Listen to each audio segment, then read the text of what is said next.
Yo, what's up, everybody? Good afternoon, good evening, wherever you guys are. Welcome to the DA's office. Thanks for joining me this wonderful Saturday evening, Sunday morning, wherever you guys are at in the world. I see a lot of you guys chiming in, and I appreciate each and every last one of you guys being here as usual, because guess what? If it wasn't for you guys, I wouldn't be doing this. And if it wasn't for you guys, you know, what would I do with my Saturday night? I don't even know. And I probably just happen to hang out. I always got stuff to get into, but yo, I appreciate you guys, man. It's been a heck of a week, man. A lot has happened in this particular week, you know, starting off obviously with Madam Web and the disaster that thing is, but we all kind of saw it coming. So it's not really a big surprise or a shock to anybody's system. But it's still amazing that a movie could be that bad, like a movie you expect to be that bad, lives up to your expectations and kind of exceeds those expectations. That's basically what Madam Web ended up being. It was a movie that was so garbage and so trash that I couldn't believe it. And, you know, I put my review up. A lot of people came in, chiming in, you know, about the review. And, you know, I appreciate everybody sharing it out there. I know a lot of you guys do a great job of sharing my work, my content, clipping it out. Do whatever you want to do with it. If you want to clip it up, you got like certain spots and pieces, you know, that you want to send out to, you know, Facebook, Twitter, whatever. It doesn't matter. I don't care. Do whatever you want with it. But yeah, it is so interesting to see the kind of week that has been. And today, early in the morning, I get this crazy email in regards to a somebody that we probably all know, and maybe you guys follow, WDW Pro. And I wanted to mention this right off the bat before we even get started on anything else. I wanted to bring this up because this is crazy. So if you guys don't know, WDW Pro, and I hope you don't mind me talking about this, but I just feel like it needs to be discussed. His channel got demonetized. His channel got demonetized this morning, and we don't know why. And Pro is trying to figure this thing out. He doesn't understand why. And right now, he's basically going through it, trying to get his channel remonetized again. So it's absolutely insane. And, you know, Pro has been there for me, you know, when my show started, or when my channel started really taking off. Pro brought me in, put me under his wing. He gave me a lot of pointers behind the scenes, things that I can do to try to, you know, get my channel going. And, you know, right now, you know, Pro needs our support. So I'm going to share this link out there. This is his status. I'm just going to drop this in the comments. This is his status. If you guys want to help, tweet this out and, you know, respond to it.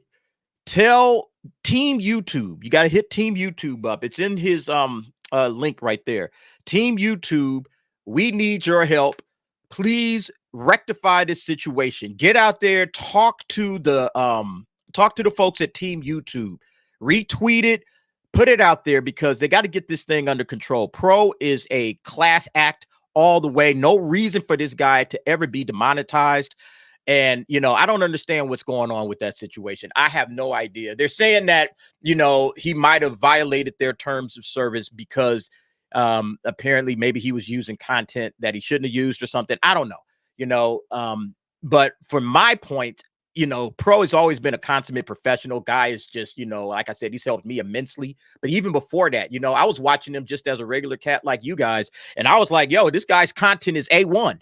You know, this guy's content is A1. This is phenomenal stuff. I love watching him, you know, and everybody that's on those panels. You know, those guys have become, you know, great partners to work with behind the scenes. You know, we have great conversations about the goings on in Hollywood, just about YouTube in general. So, you know, all the people that are going to be affected by Pro's channel getting demonetized is huge. So, you know, we got to come to Pro's aid. Some of you guys may be subscribers over there, or even members. You know, I found out because I all of a sudden they said your membership is paused, and I'm like, whoa, why is my membership paused? What's going on?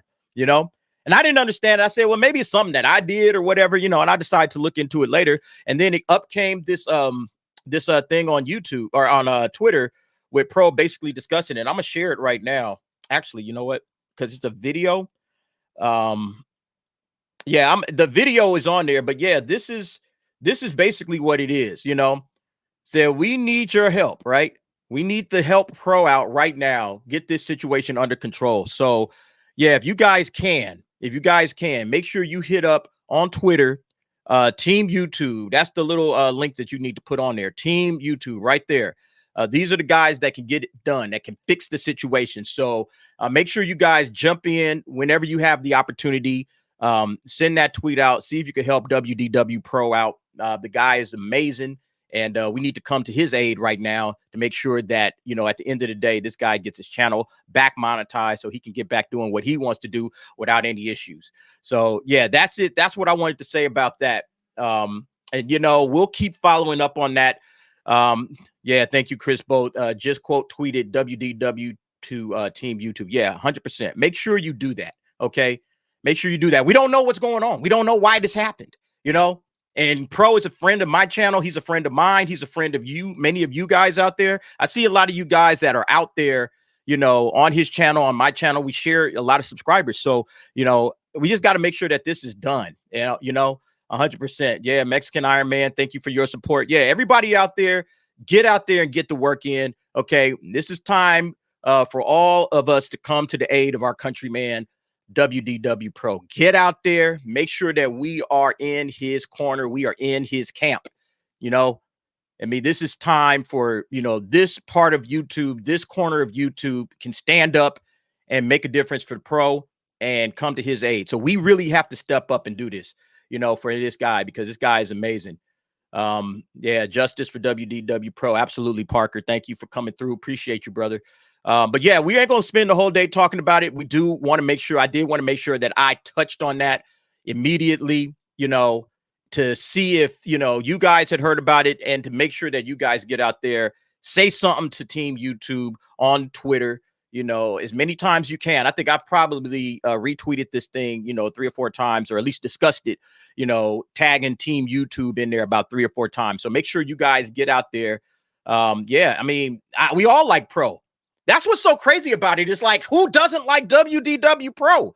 It feels like something happens, like something that, you know, nefarious may have gone down. It could just be a misunderstanding. You know, I don't want to jump to a conclusion. It might just be a misunderstanding. It might be something that they thought they saw or whatever. And then that's just how things happen sometimes, you know? So we don't want to jump to conclusions. At the same time, we want to make sure it gets fixed. It gets rectified immediately. Pro is amazing. Yeah, he is absolutely amazing. The guy is a man. He is a grown man. He does his shit. He's a good dude, you know. So, and he's helped me out a lot. Yeah, no, yeah. Good evening, Mexican Iron Man, Mike. What's up? Shout out, bro. I even forgot to say hello.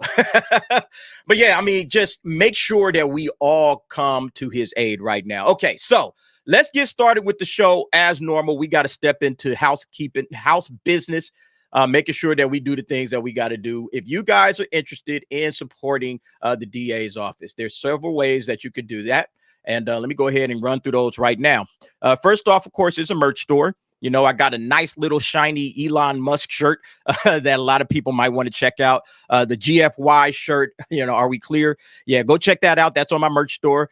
We also got books, okay? I am a novelist. And a lot of you guys have purchased my books since I've begun the channel. I just sold like 3 books the other day. So here's a glimpse of those 2 novels, Margaret Gum and the Song of Solomon, Indiana Jones style adventure, world traveling, a family discovering secrets that they never knew they had. And they have to go up against a nefarious organization, basically to save the world. So that's a fun story. A lot of people like that story. It's definitely the most popular of the 2. The second one, The Fortune of Felix Fontana, kind of a middle grade fantasy. So something maybe for your, you know, preteens and teens to enjoy. Again, fantasy adventure. A kid gets himself trapped in a supernatural realm. And he has some responsibilities to that realm before he can get back home. So that's basically what we got there. Also, of course, super chats. If you are so inclined, not necessary ever. You guys do a great job just being here, being supportive, you know, handling business right here in the chat, you know, giving me a lot of encouragement. That's great. But if you feel so inclined, you know, super chats are always welcome. But of course, any monetary value doesn't matter. You know, everything is very much appreciated. But the most important thing, the number one thing that you can do beyond anything that you can do, like, share, and subscribe. I am actually closing in on 7,000 subs if you guys haven't paid attention. So if you're not subscribed right now, hey, that's the number one way you can support me. Hit that subscribe link, subscribe to the channel, get me over the 7K mark. Let me just double check. Let's see, where am I at? Have I cracked 7K? I was real close. 69.89. So I'm about 11 away, 11 away from 7,000 subs. So if you guys want to do that, great. But yo, being here and rocking it out with me on a live stream, there's 49 of you. Make sure you hit the like button if you haven't done so already. Click that like. Yeah, and let's get into all of the stuff that we got to talk about, man. There's so much going on. But of course, the first thing we always start off with is the comment of the week. So let me go ahead and bring that up. The comment of the week. This comes to us from Guided Meditation 2396. And here's the comment. And I love this comment. Now, this was on the DEIA video that we were talking about. Oh, no, I'm sorry. No, different. This was on the Disney, suit that they have going on right now. They got themselves in some more legal hot water, because they can't leave this DEI stuff alone. It's like, leave it alone, Disney. You're going to get yourself in trouble. Well, they got themselves in trouble. But look at this comment right here. I love this. All right. Choosing to hire writers, animators, and airline pilots based on skin color is akin to hiring them for their breast size or if they have a nice ass. I mean, it's true. It's finding some nonsense. Okay, we're just going to hire you based on this, instead of hiring them based on actual merit, what they're good at. Okay. Just swap out race for any of these immutable characteristics and see how ridiculous it is. Can you imagine a DEI mandate published that states Disney seeks to hire at least 50% women with large breasts? I mean, when you sit back and think about it, it's like, he's so right. He's so right. Just finding some reason to hire somebody other than the fact that they are very good at what they do. And when you start going down that path, it's going to end in ruin, which is what's happening with the Hollywood industry, which is what's happening with Disney. Again, I say Disney leads the way for Hollywood. They are the ones that set the standard. So whatever Disney does, however they lead, the rest of Hollywood follows because they think, well, Disney's doing it, then we better do it. We want to be like the kings. And so that's what you have. You have a company that is focused so hard on diversity, equity, and inclusion that they've forgotten how to entertain people. And they have taken major giant franchises like Marvel, like Star Wars, like Pixar, all of these big, huge properties that they own, Disney princesses. And they have absolutely flushed them all down the toilet over wokeness. And see, that's the problem. But continuing, United Airlines is going all in to hire DEI hiring for their airline pilots as well. Imagine if they publish their goals and have press releases that all of their pilots must have a small nose. Meritocracy is the only way to go. Choose the best people for the job who can best ensure the success of the company and profits for its investors. Personal fetishes have no place in the hiring practices of a publicly traded company. Amen. That's it. That's all. Okay. That's it. That's all. So all we need is just people, okay, that are good at their jobs. All right. That's it. Mexican Iron Man. Pro tip, just because me and my cousins can do some mean landscaping does not mean we need to fly. Shout out Mexican Iron Man to the DEI contingent of Echo Base Network, man. We had a blast with that, bro. That was hilarious, man. I finally saw the video that we had cut. EBN threw it up. I had finally saw the video. If I hadn't seen the video, if you guys haven't seen that, check out EBN's last live stream. Mexican Iron Man and me are hanging out in front of this restaurant, man. It was hilarious, man. DEI represent, for Echo Base Network. But yeah, back to this thing, man. Meritocracy, yo. Meritocracy is the way to go. If you really want to, reward people for their skills or to help people get their skills up, how do you do it? You can put them in the arena. Okay. You can put them in the environment and see how they do. And then if they struggle, okay, you can help them, but don't just hand them a job. Don't do that. It's just like you said, just because you can do some landscape, it doesn't mean you can fly a plane. Make sure he can fly that plane and he's the best at flying that plane before he actually gets in the pilot seat. Don't just give him a job to say, hey, we checked our little quotes, our little diversity quotas. We checked it off. The box is done. We good. Let's move on. No. Okay. You're not doing anybody any favors by doing that crap. All you're doing is limiting them. As I said in the video that I was discussing, it's like you're treating them like pets. Like, no, they can't get it on their own. They can't do it on their own. It's very disrespectful. These guys can't get there on their own. We got to give them a job. We got to hand them something. you know, that they haven't really earned. Like if they had to go up against all of the best, they wouldn't make it. You know, they wouldn't make it. They wouldn't be able to compete in this fair and equal environment where people are just competing on skills and skills alone. You know, so we got to give them a leg up because of their skin color or because of their background, because maybe they're a woman or whatever the case may be. It's bullshit. We got to get away from that in this society as a whole. It's very insulting, and it doesn't help them because now they're leaning on the fact that I'm a minority. Okay, I'm a minority. I don't need to try as hard as this white guy over here. I'm a minority, so I can get away with a lot of stuff. You know, that's terrible. That's disrespectful. You know, and it doesn't help that person achieve and really work on his skills, work on his craft. You know, you want to beat on your craft. You want to get it down. It's like, all right, man, I got to compete with all of these other cats. Let me just grind until I shine. That's the way to go about it. Meritocracy. But if you have a different, you know, if you're allowed, let's say, to, you know, skip the line because you're black or because you're Latino or because you're Asian or because you're a woman or because your sexual preference is whatever, if you're allowed to do that, it just ruins everything. Again, look at what Hollywood is doing right now. That's why I say DEI stands for destroying the entertainment industry, because that's what's happening. It's destroying the entertainment industry. Bottom line, point blank. So, yeah, this was an awesome comment. Thank you, Guided Meditation 2396 for that. So, yeah, let's go ahead, see what you guys are talking about right up in here. Yeah, La Bonita. Oh, yeah, my channel got demonetized too. We need Elon to make an alternative for YouTube over on X. 100%, man. I didn't know that happened to you, La Bonita. Man, that's terrible, man. Like, we really got to start. I know that a viable alternative would be great in this marketplace for the industry as a whole, for YouTubers as well as for YouTube. YouTube probably doesn't want that, but at the same time, think about it. If you have a viable alternative that is on equal footing, they'll make each other better, right? It's just like we just got through talking about. You want to be in the competitive marketplace. Iron sharpens iron. So it's like, shoot, man, if we want to, you know, get, you know, those creators that left us back, we're going to have to be better than this other platform. You know, if such a platform ever came up. I know Rumble is out there, but Rumble isn't quite where YouTube is at. You need another YouTube that is competing equally. And that's how you're going to get this thing resolved. Then all of this stuff goes away, and it actually will make everybody better. It'll make YouTube better. It'll make creators better. You know, a rising tide raises all boats. That's how it works, you know.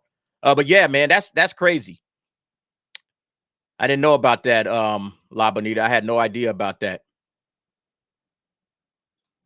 Yeah, many glitches and shortcomings aside, Rumble is a terrific alternative. It is. It's a good alternative, but it's not quite where YouTube is. It has a ways to go. You know, it just has a ways to go. And, you know, we're all there, you know, hoping that they succeed and they get there, you know, because, again, it's just another viable alternative in the marketplace, which is exactly what we need. We need more options. And maybe Elon Musk will be the guy to say, hey, I'll turn X into that option. Maybe that's the case. I've seen a lot of people tweeting that out when it comes to Pro. You know, I think Jonas J. Campbell had put that out there in the atmosphere. So, Elon, hey, what are we going to do about this? You know, are you going to get a viable alternative that we can rock with, that we can actually throw our content on, you know, and get the same kind of monetization situations like YouTube? Is that something that's coming down the pipe? Maybe, you know, we got to see. We got to see. All right. So let's see. Everybody wants to jump right into the topics. I don't blame you, man. Let's go ahead and get to it. All right. So here's the first topic. And I mean, this should come as absolutely. Oh, you know what? Before we go, of course, we can't move the show up until the homie comes through. And he always does. Rogue Sarge. Hey, Bobby, top of the morning to you, or evening, wherever you at. Hello, DA. I'm sorry you had to sit through Madam Web. Look, man, let me tell you something, Bobby.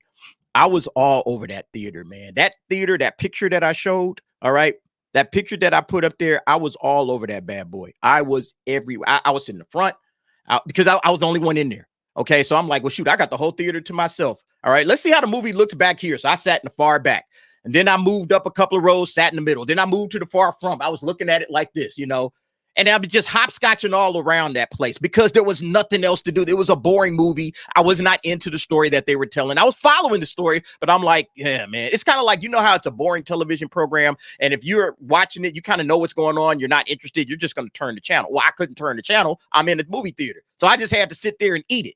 You know, but I was like, yo, I'm gonna hopefully get some nice remarks for the review out of this situation. But yeah, it was horrible, man. But yeah, I appreciate the 20, Bobby. That's not a lot of that is a lot of money. And you know, like I said, every week you don't have to, brother, but I appreciate you each and every time you do. Thank you so much, Bobby, Rogue Sarge, for that 20.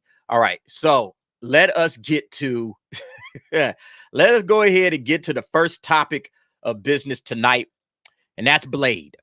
So once again, we got to talk about the Marvel Cinematic Universe and the fact that these guys are so inept, so tragically backwards, that they have no idea how to pull off a very simple character who's already, think about this, Blade has already had a movie and has had a successful movie that people enjoy. The blueprint is there. You don't have to recreate the wheel. You don't have to do anything. Just push Blade on out there. Write a decent script. You got Mahershala Ali. He's on board. He's ready to rock and roll. Just go. What's taking so long with this crap? Why can't these guys just get a solid script? You know why? Again, diversity, equity, inclusion. They got some knucklehead writing the script that's trying to do all kind of woke crap. That's basically what's happening.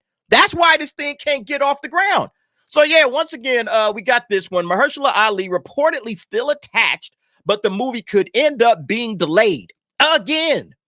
I mean, this thing was supposed to be out like, what, 4 years ago? Or at least it was announced 4 years ago. Yeah, it's been 4 years since Marvel Studios first announced plans for a Blade reboot starring Mahershala Ali during San Diego Comic-Con. 4 years later, we still don't have a script. You know, I mean, and now they're talking about, well, we're going to have to delay it again. This is where the Marvel Cinematic Universe has found itself. These people are absolute clowns, I'm telling you. So it says here, the recent expose outlined some of the supposed issues the project has faced with over the past while. And the studio was said to have been having a hard time nailing down Blade's story, which isn't exactly a major revelation given the amount of writers and directors that have been attached at various points. This is the problem I have with it. Why are you having a hard time nailing down a story? Blade has been done perfectly, just fine. The Wesley Snipes, I mean, you know, I don't think all of those movies are the greatest movies, you know, but I liked Blade 1. I thought Blade 1 was solid. Just start there. What's so hard about this? It's absolutely insane that this is where we're at with it. Yep, Beskar man saying it right there. Some motherfucking snowflakes don't know how to skate uphill, or they're always trying to ice skate uphill. That's the problem. They're always trying to ice skate uphill.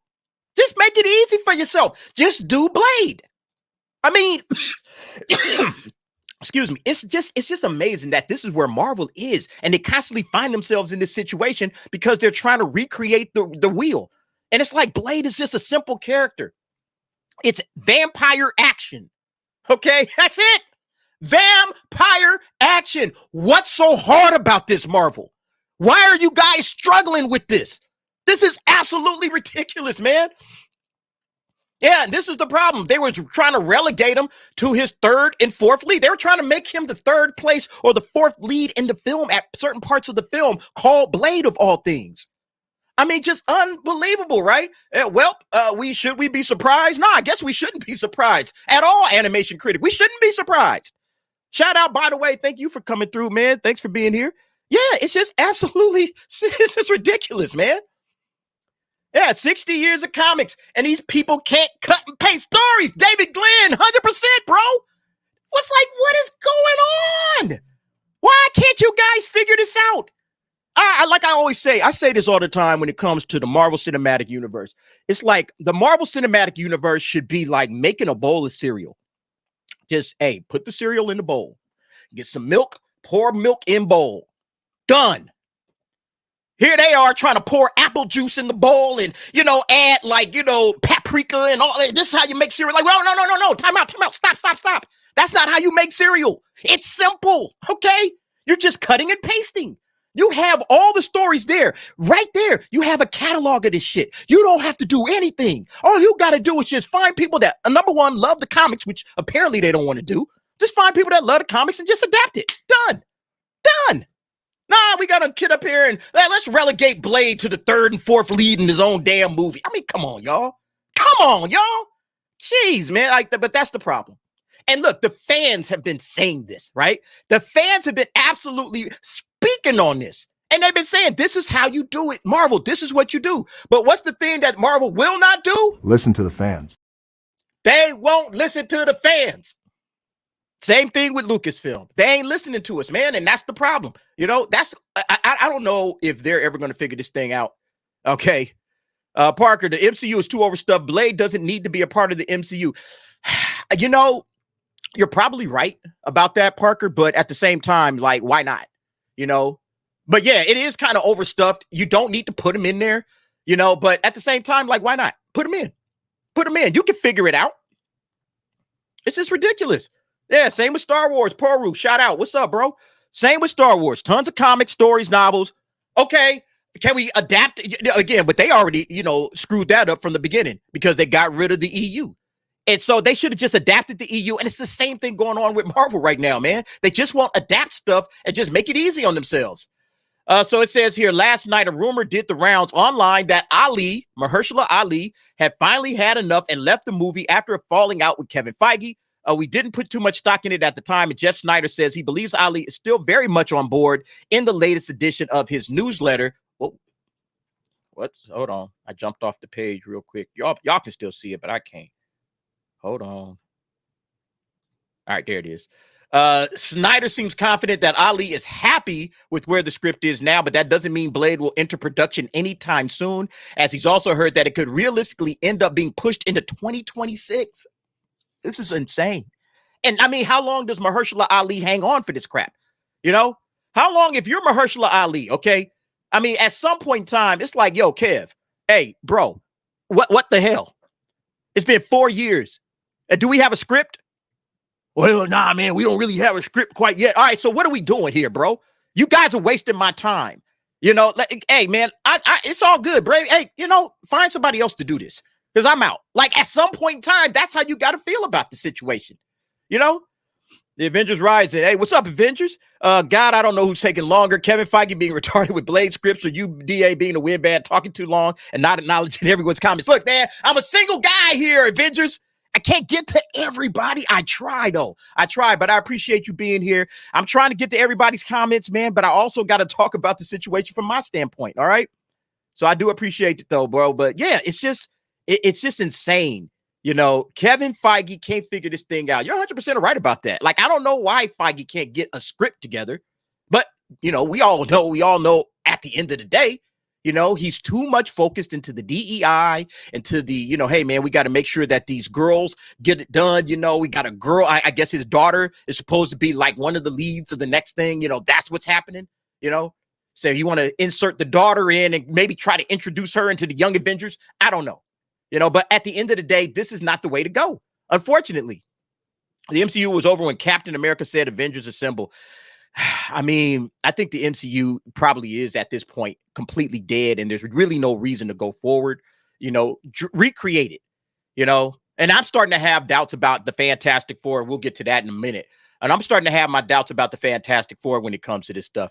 It is worth noting that Ali's last update during an interview with EW was a positive one. Yeah, this is what Mahershala Ali said. We're working on it. That's the best I could tell you. I'm really encouraged with the direction of the project. I think we'll be back at it relatively soon. I'm sincerely encouraged in terms of where things are at, who's on board, who's leading the way as far as the writing of the script and the directing and all that. Yeah, I think like the script writer, this guy here, Michael Green, the latest guy, he wrote Logan. All right. So you figure, hey, if he wrote Logan, you know, hey, maybe he knows what he's doing. Maybe he could get it done. Maybe, you know, that's a big question. But at the end of the day, man, this thing has just been dragging through development hell for 4 years, and it's gotten nowhere. We're no further along with Blade than where we were at the beginning. That's the biggest issue that I have. Like Mahershala Ali at some point in time, and look, Mahershala Ali is an amazing actor, you know, but at some point in time, like this dude is going to dip. He's going to be like, deuces, I'm outro. Okay. I'm out of here. By the way, if you guys were wondering where T is at, it may be working. He may be at the job. I'm not sure. You know, he had made mention that he might be here. I sent him the link. We'll see if he shows up or not. I'm not sure. But yeah, I just wanted to make sure I mentioned that because a lot of folks are, hey man, where's T at? T's gonna be if he does come through, he may, be, trying to figure that out at the job. But yeah, man, I mean, Papa Palpatine's Pizza Padawan, what's up, brother? Thank you for being here as well. That blade is getting kind of rusty. I love that. I love that. That's nice, man. Yeah, I mean, at this point in time, I don't know, man. It seems like Marvel just doesn't know the right place to go anymore. They have no idea, Fantastic Four is going to flop hard. We're going to get to that in a minute. Yeah, Fantastic Four. I'm not so sure about where that one's going right now. I'm a Fantastic Four guy. I think Fantastic Four is a great, is a great family of, the storylines. Obviously Dr. Doom as the villain, one of the greatest. Fantastic Four is a great superhero family. It's a great superhero comic, but I don't know if they can ever get this thing right. I've been asking myself, can they get the Fantastic Four right? Can they ever get the Fantastic Four right? It seems like it might be one of those situations where it's never going to work the way we want it to work, because the characters are a little, quirky and different. Reed Richards, he's a tough character to nail, in my opinion. It's not going to be easy to do, and, if you get a good actor, is Pedro Pascal that guy? I don't know. I don't think he is, so if you get the right actor and you get the right people, around it, then maybe you can. All right. So we got folks wanting comments read. Let's see here. Animation Critic, could you read my comic? Okay, let me see if I can find it here. Let's see. Is it this one? Has it been about 5 or 6 years since the announcement of Blade? No, it's been 4. That's what the article was covering. Let me go back to it so you can see it. Yeah, right here at the top.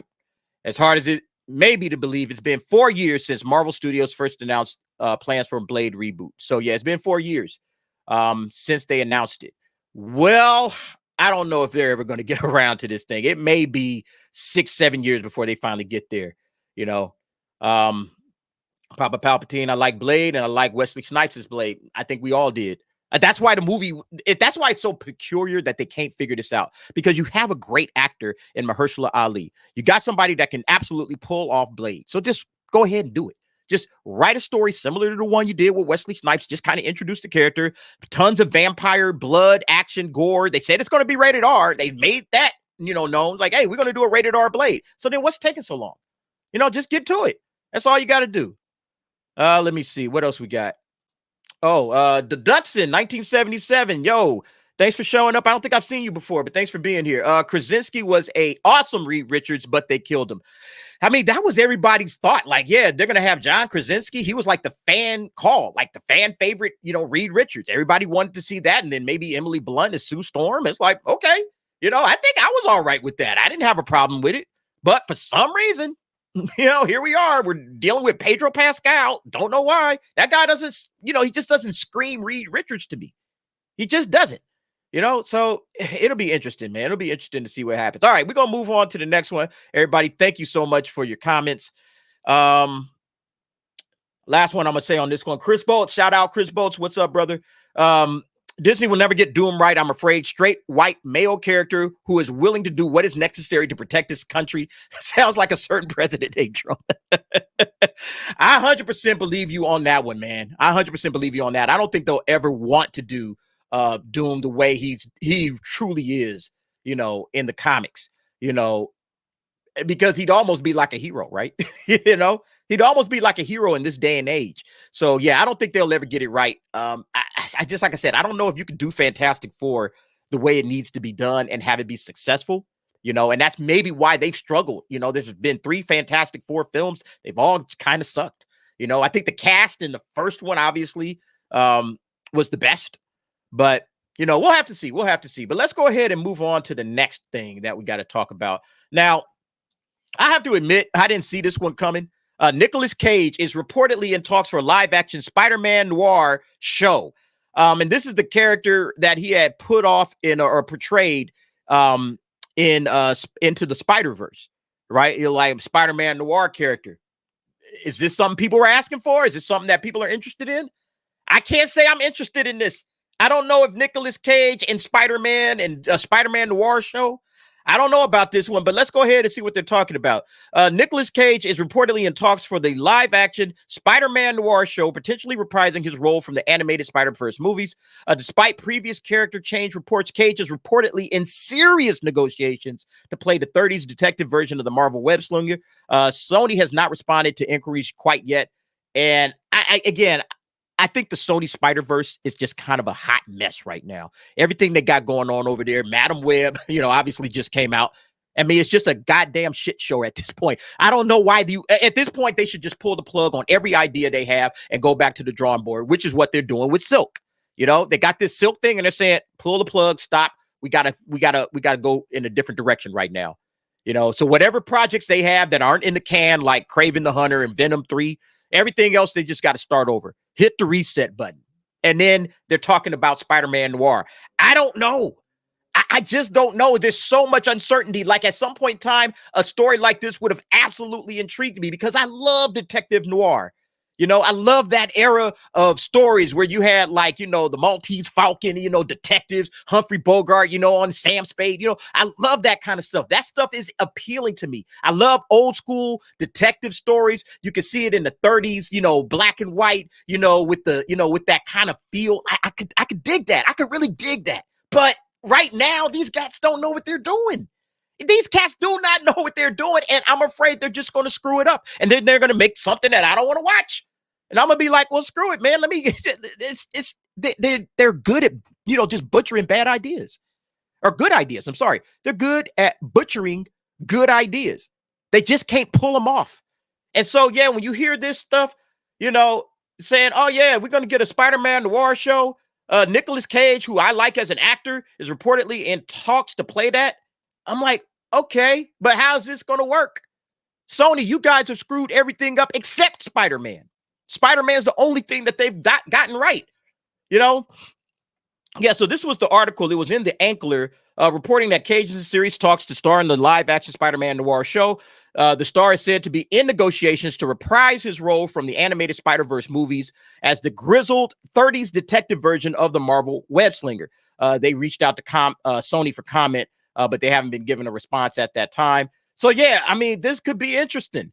Nicolas Cage, and it would be live action. It wouldn't be animated. So it's a live action Spider-Man Noir. It could be dope. It could be trash. All right. It's hard to say. Cage needs a hit badly. His career is in the crapper. Look, careers go that way sometimes. And, at least this cat ain't going into a shell like, yo, I'm going to reinvent myself. I'm going to jump back in and we're going to see what happens with it. Sometimes you do need to do that. You need a hit. You need to recreate yourself. People go through that shit in life. Some of y'all gonna go through some rough moments in life and you're gonna have to recreate yourself from fucking scratch. You're gonna have to start over from the bottom and build yourself back up to where you were. It's gonna be a rough one, okay? So shout out to Nicolas Cage for not just throwing in his hat and saying, screw it, I'm done. I had my career, I'm over. I'm just gonna slink away into the darkness. No, sir. I'm still Nicolas Cage. I'm gonna get out there and get it done. That's how it should be, At least that's how I look at it. But yeah, it's gonna be rough. And for this guy to get his career back on track. Yeah, Sony is desperate. I mean, look, everybody is desperate at this point because they all have these properties, Parker. They all have these properties that should be able to print money. You got Sony that has Spider-Man and all the Spider-Man related properties. You have DC and Marvel. Okay, you have all of these major properties. You got Star Wars with Lucasfilm. They got Indiana Jones with Lucasfilm as well. They got stuff that should just be able to print money.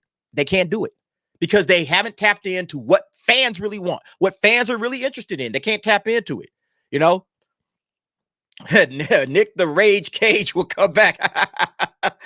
Nick Cage was brilliant in Renfield. I don't think I've ever seen a Nick Cage movie where I haven't liked him at some point, Even like that Five Nights at Freddy ripoff. I can't remember what that thing was. I liked him in that. And he didn't say a word in that movie. He never mentioned a word. He didn't say a mumbling word in that movie. But I liked him in it. He's good. He's a fun actor. He's the kind of actor that's like, yo, when he's on his game, you like him. You like Nick Cage when he's on his game. You know what I'm saying? What's up, Darth Scipio? Cage is past his prime. Just look for any film to make some cash. Maybe he is. But like I said, you know, when you get into this stage in life, you know, you're a little bit older, you're not in your prime no more. You know, it's real easy to tap out, call it quits, and just bounce and just fade off into the black. You know, it's real easy to do that. But what's really cool is when somebody says, yo, I'm still in the game, man. I haven't thrown in the hat quite yet. You know, let me see if I can recreate myself and turn myself into something else. Look, I don't know if you guys remember how John Travolta came back. Like he was like, you know, a guy. He was a god of actors in like the 70s and the 80s. And then he just completely disappeared, fell all the way out. And what happened? Pulp Fiction. Pulp Fiction, he jumps back in. Suddenly his star is right back up. It can happen. It can happen. But sometimes you got to jump in. You got to recreate yourself. That's just the way it goes. Yeah, same thing. Remember how bad it was for Downey? Yeah, Robert Downey Jr. Same exact thing. A lot of these actors, they are hot at the beginning of their careers. And, you know, they get into like maybe they get typecast and they get lost. And, you know, it's like, nah, I'm not getting the kind of roles that are, you know, people are looking for right now. And then their star just starts to fade. But they stay in the game because they say, yo, man, all I need is one hit and I'm back in this thing. And so sometimes that's what it is, right? You know, you jump back in the arena, you find a role that kind of works for you. So maybe a little bit different. Like this one would be different for Nicolas Cage. Spider-Man? What? Like what? I guarantee you none of y'all had Nicolas Cage playing Spider-Man at all. And ever at any point in time in your life, did you think Nicolas Cage was going to be able to pull off Spider-Man? But yet he's in talks. And why? Because Spider-Man's hot. Nicolas Cage is a certain type of actor. It can be done. All right. It can be done. Have you seen Ghostwriter's extended cut? You know what? Now that you mention it, he did do Ghostwriter. And Ghostwriter was not good. I like Ghostwriter. And what was the other one? Spirit of Vengeance, the second one.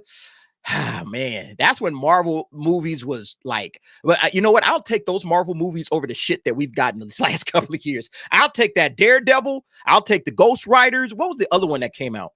There was a couple of just like offshoot. Oh, Elektra. Yeah, I would take those any day over the bullshit that we've been getting lately. I'm gonna tell you that right now. Yeah, Anton. Yeah, man. Pulp Fiction was great, man. It was great for John Travolta. All right, that really reinvigorated his career. Sometimes that's what you need.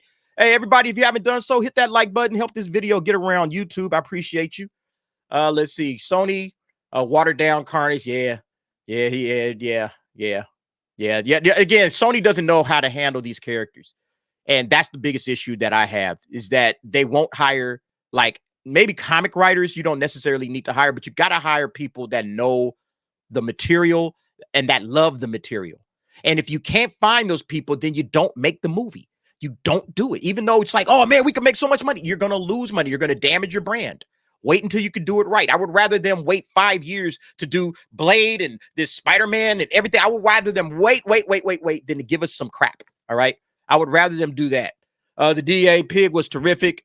He might be trying every type of role because he's insurmountable amount of debt because mass land purchases and maybe even expensive relics. I mean, possibly it could just be a money thing. I wouldn't doubt that. A lot of cats in Hollywood get themselves in hot water, you know, because they've been, you know, overspending and, you know, paying people's bills and doing all kind of BS. Next thing you know, they broke. You know, MC Hammer comes to mind when I think of that. It's some coffee, man. I'm going to be up all night. After the stream is over, I got a long writing session ahead of me, man. I'm going to be writing all night long, trying to get some stuff accomplished with some books. Yeah, man. Donald J. Skywalker, shout out, bro. What's up? Yes, they keep hiring people to make it in their own image or their view of the world. Hail to the DA. Appreciate you, Donald J. Skywalker. Thanks for showing up, being here, bro. I appreciate it. Yeah, that's a big problem that we have right now overall in Hollywood. Is that they don't understand what made the franchise good to begin with. They just don't get it. They see this franchise and they see all the fans that's rocking with it. Everybody seems to like this franchise. I don't know why, but people like it. Okay, well, let us pick up a book. Let's read through it. Let's see if we can like add our own ideas as to what we like about it and then turn that into a movie. And it's like, no. Talk to the fan base. You know, talk to the creators, talk to the fan base, get an idea overall of why people like this content. What is it that made this thing so popular to begin with? Start with that. Before you even read the books, talk to the people and they will tell you, this is what I like about this character. This is what I like about this story. This is what I like about this franchise. And then you just take it from there. That's all. It's not hard, man. It's not hard. But yeah, so I'm interested to see again what's going to happen with this situation with Nick Cage. And yeah, here's something else they asked. It said the initial announcement indicated that the live action project would not be centered on Peter Parker, who Cage voiced in Into the Spider-Verse, seemingly opening the doors for other actors to take over. While it would be explained that he's playing a different version of the same hero, the work he did in developing Parker for the animated movie may find itself undermined by his playing someone else. Yeah, he's got to play a Peter Parker, you would think, right? He can't just play some random other Spider-Man. Like, what would be the point of that? That's really like, again, this is what I'm talking about. When these guys, they don't know why this stuff is popular. They don't know what it is that makes these heroes popular to begin with. Why is it that this worked in Into the Spider-Verse? They don't know. They just don't know. And that's the biggest problem that they have with it.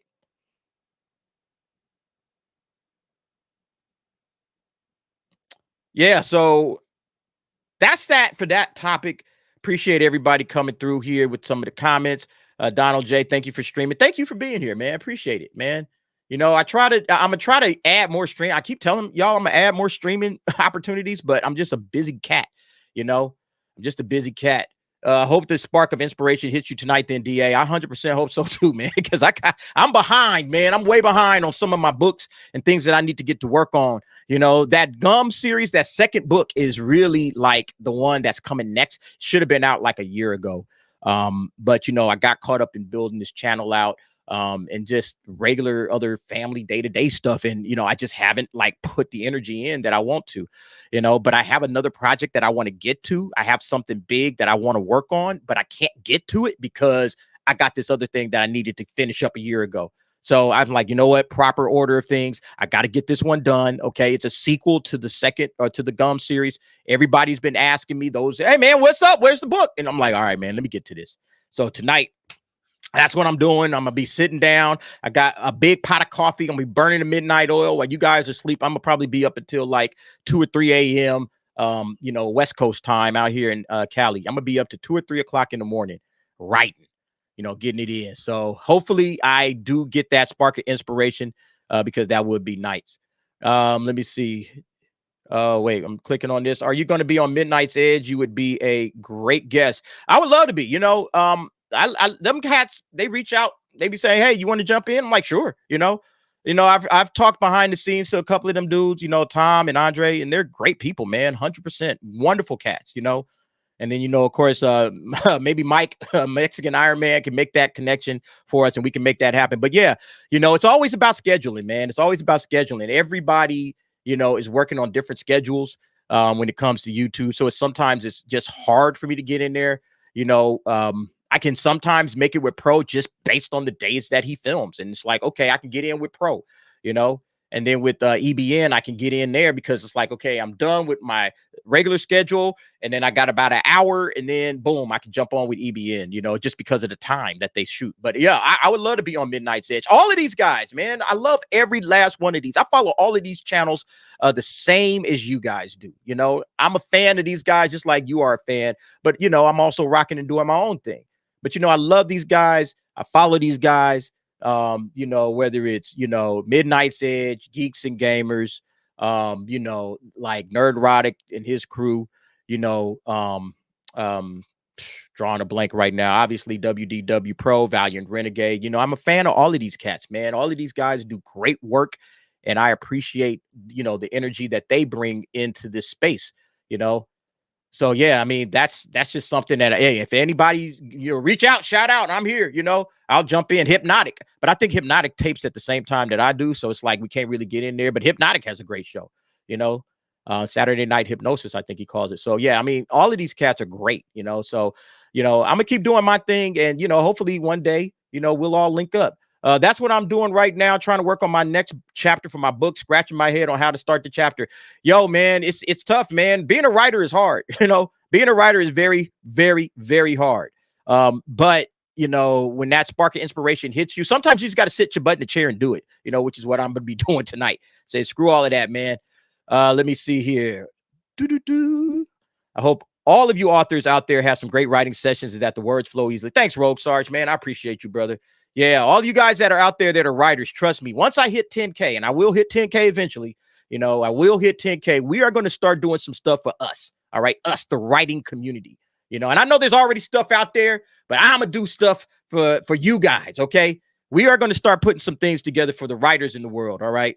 Because those guys, look, we are the future of entertainment, in my opinion, you know, and I've had conversations with multiple people about that. My main channels, EBN, Nerd Erotic, Midnight's Edge, Geeks and Gamer Pro, etc. Yeah, all of them dudes, man. Film Threat, too. Let me not forget Film Threat. Film Threat is like my go-to for film reviews. Film Threat and Critical Drinker. That's my go-to for film reviews. So, you know, let's see here. All right. Read my next big comment, man. You guys got me going tonight, man. See, it's easy when you have a guy behind the scenes, like your little man in the chair, but I can't get a guy in the chair. I'm looking for it, Parker. Read my previous comment. Disney owns Marvel, that one? Or is it this one? No wonder Sony is rumored to be planning an R-rated Venom horror movie reboot unrelated to the Tom Hardy films, despite Venom 3 not having been released. They got to do something different with Venom. Venom is not working out, man. Venom is just not the thing that it should be.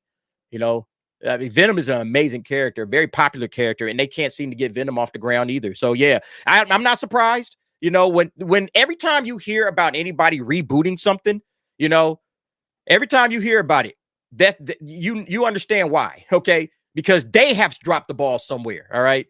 Read my previous comments too, DA. All right. Let me see if I can find you, Avengers.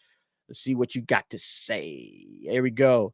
All right. I hope you can ask Uncle T if he saw Alita Battle Angel, DA, because it has Ed Screen as the cyborg. It shows why he make a great Metallo. Uncle T has mentioned that before. I want to say he mentioned it on the screen. He said Ed Screen, you know. Ed Screen is the guy he wanted to be Lex Luthor. But yeah, he would be great, man. He would make an absolute fantastic villain in DC, you know, as Metallo or Brainiac, you know. He would have been a good Lex too, in my opinion, although I like Nicholas Hoult. But yeah, I'll mention that to him, Avengers, you know, to see if he saw Alita Battle Angel. I'm pretty sure he did, you know. I don't think we've talked about it, but I'm pretty sure he did. But yeah, man, let me see. We got a couple of others here. Shane O wanted me to read a comment. Let me find it, Shane. Oh, Shane O. Where you at, bro? Post it again because I don't see it. I can't find it. Post it again if you can. I'll read it. Let's see. This guy, the thing with Sony is that they don't produce woke garbage like the MCU. It's just normal garbage and mid at best.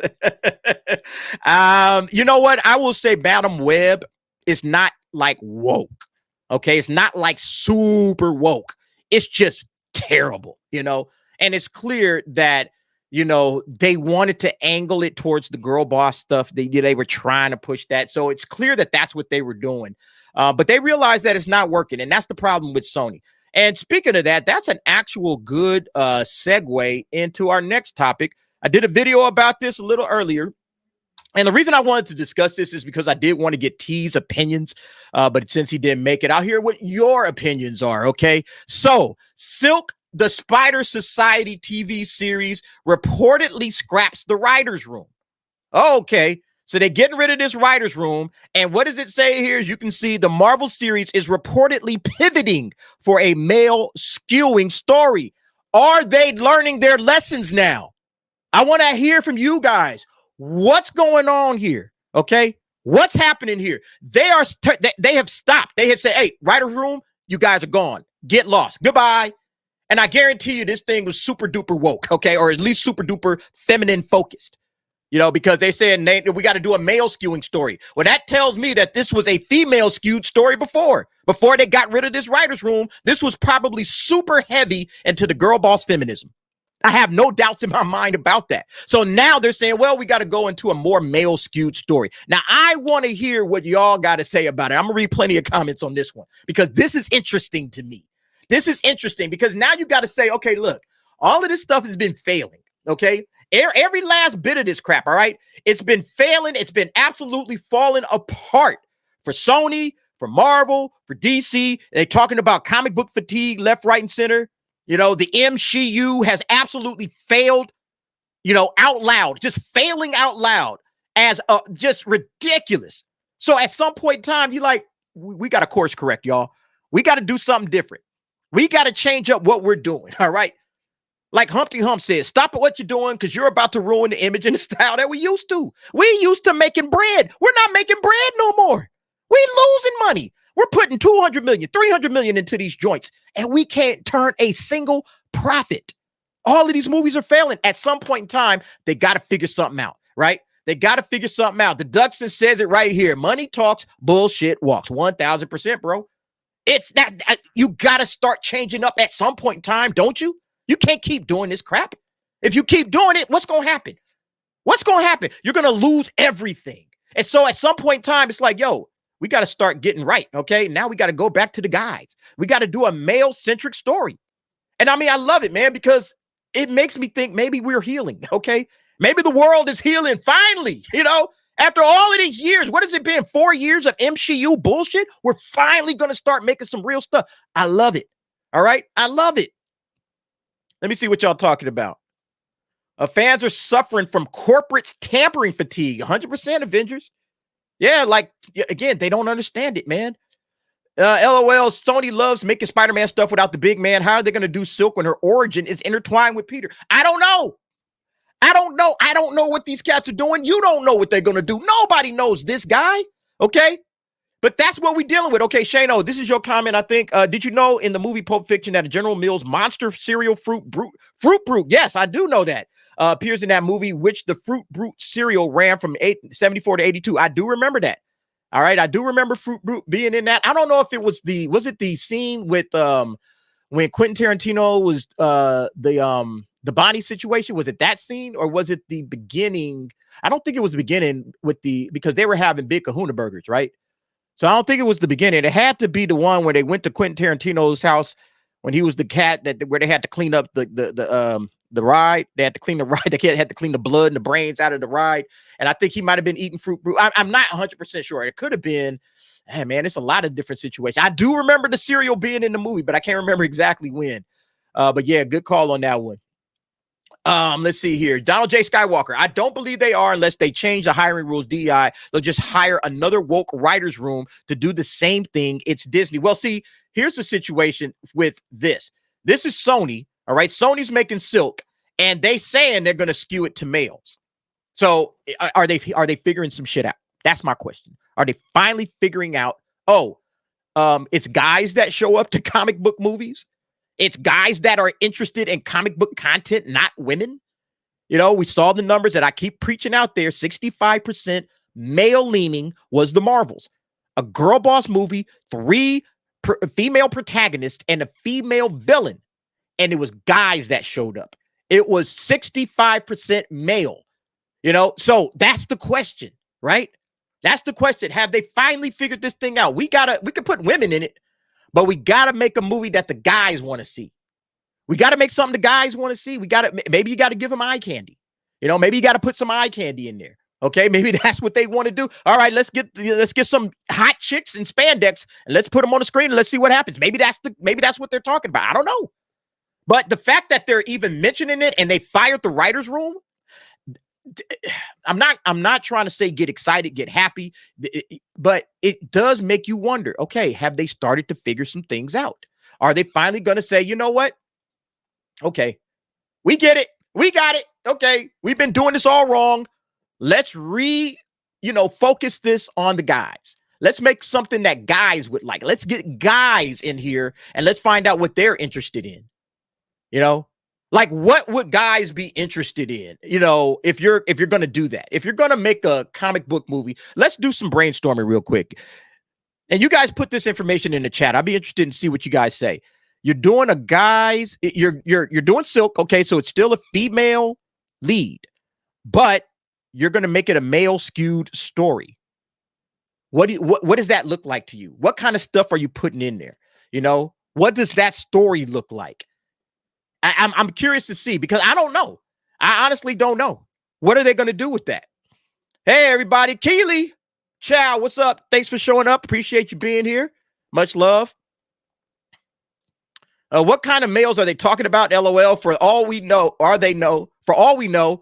they could be talking about effeminate the Marvels fans. I mean, yeah, possibly.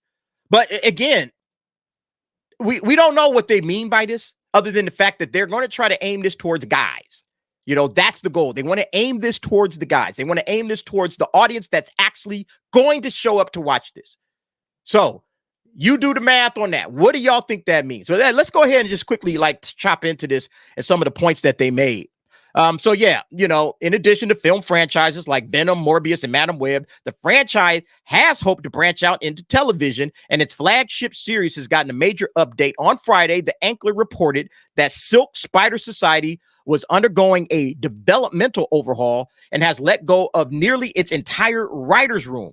Showrunner Angela Kang and an executive producer are reportedly still involved with Silk Spider Society, along with the Lord and Miller, who were the producers. And then they got co-executive producers Kai Wu and Jim Barnes. All right. So the interesting development, they said it's aiming to creatively refocus towards a male-skewing audience. An interesting development, considering the fact that the series centers around a young superheroine, Cindy Moon / Silk.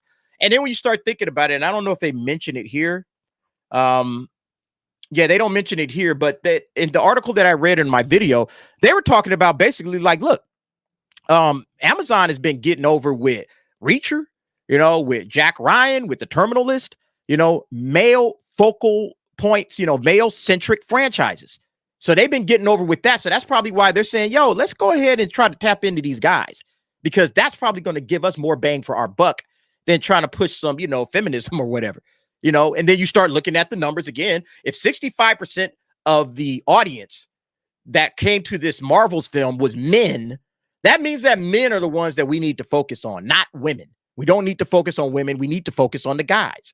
And so they're starting to change up what's going on in their head. So that's how I read this thing, this guy. That's how I'm looking at it.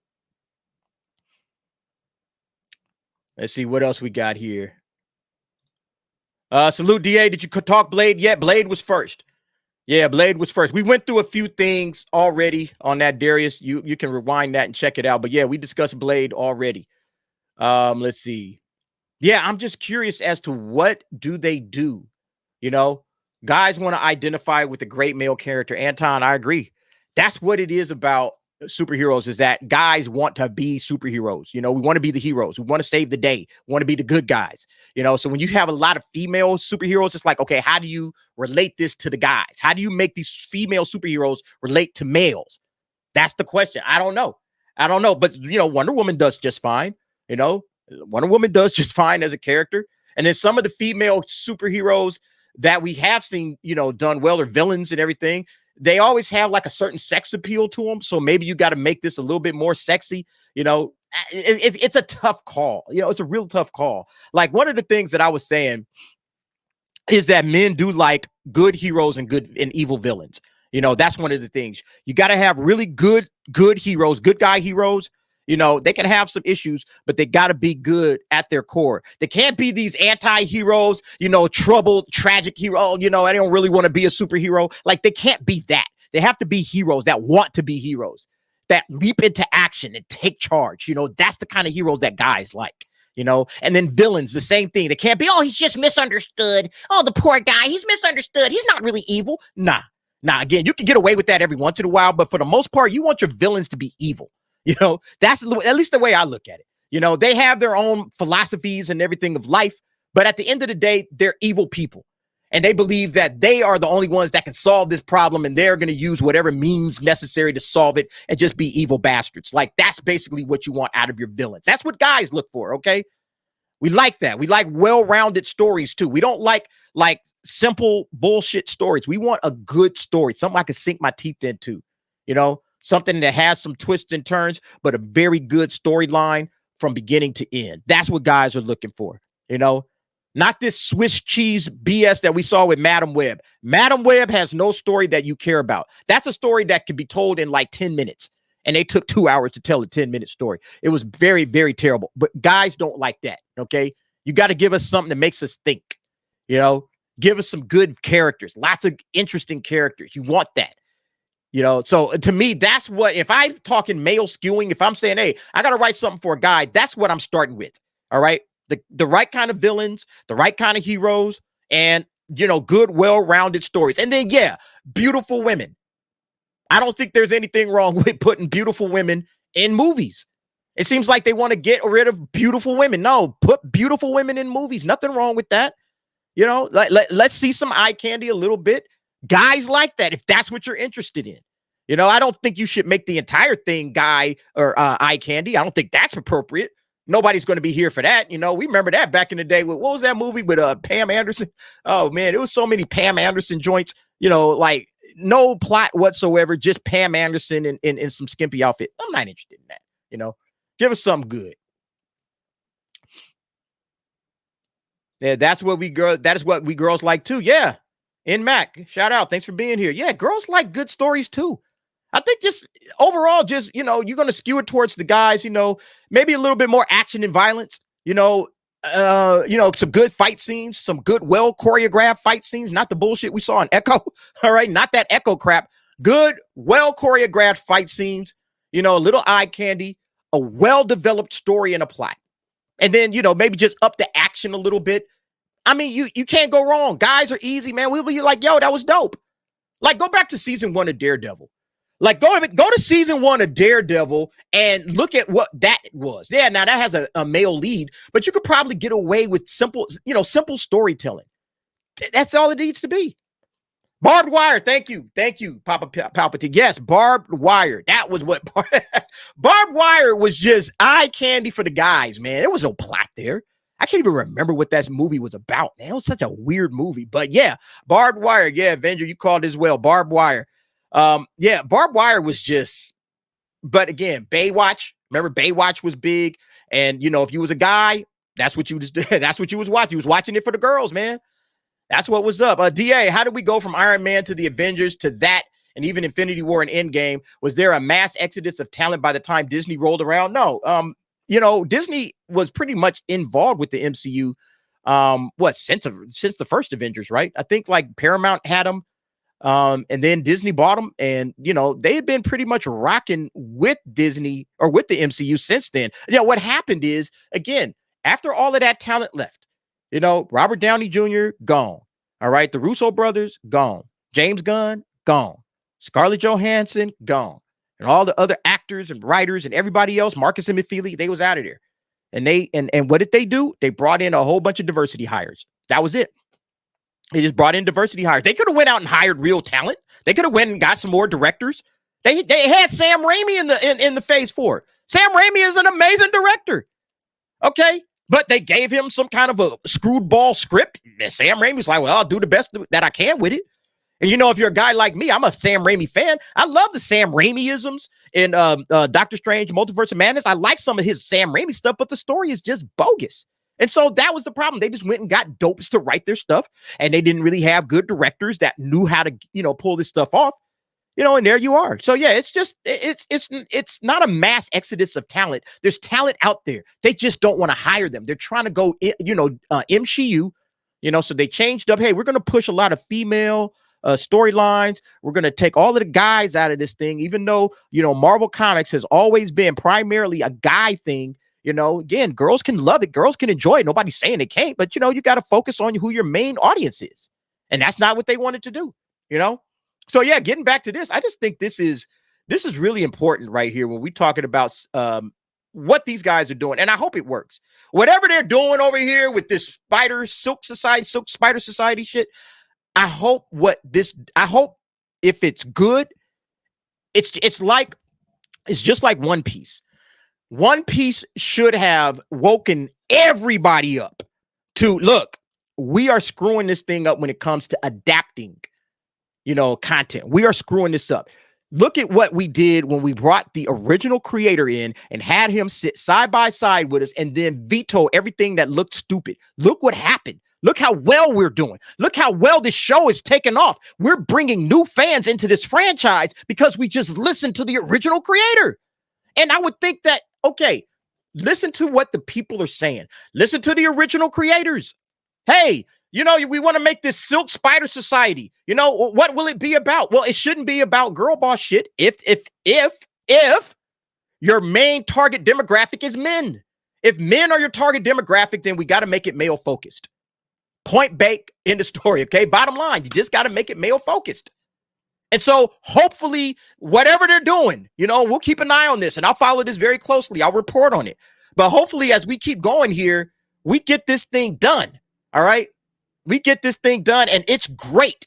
And then it's like, hey, males is the focal point.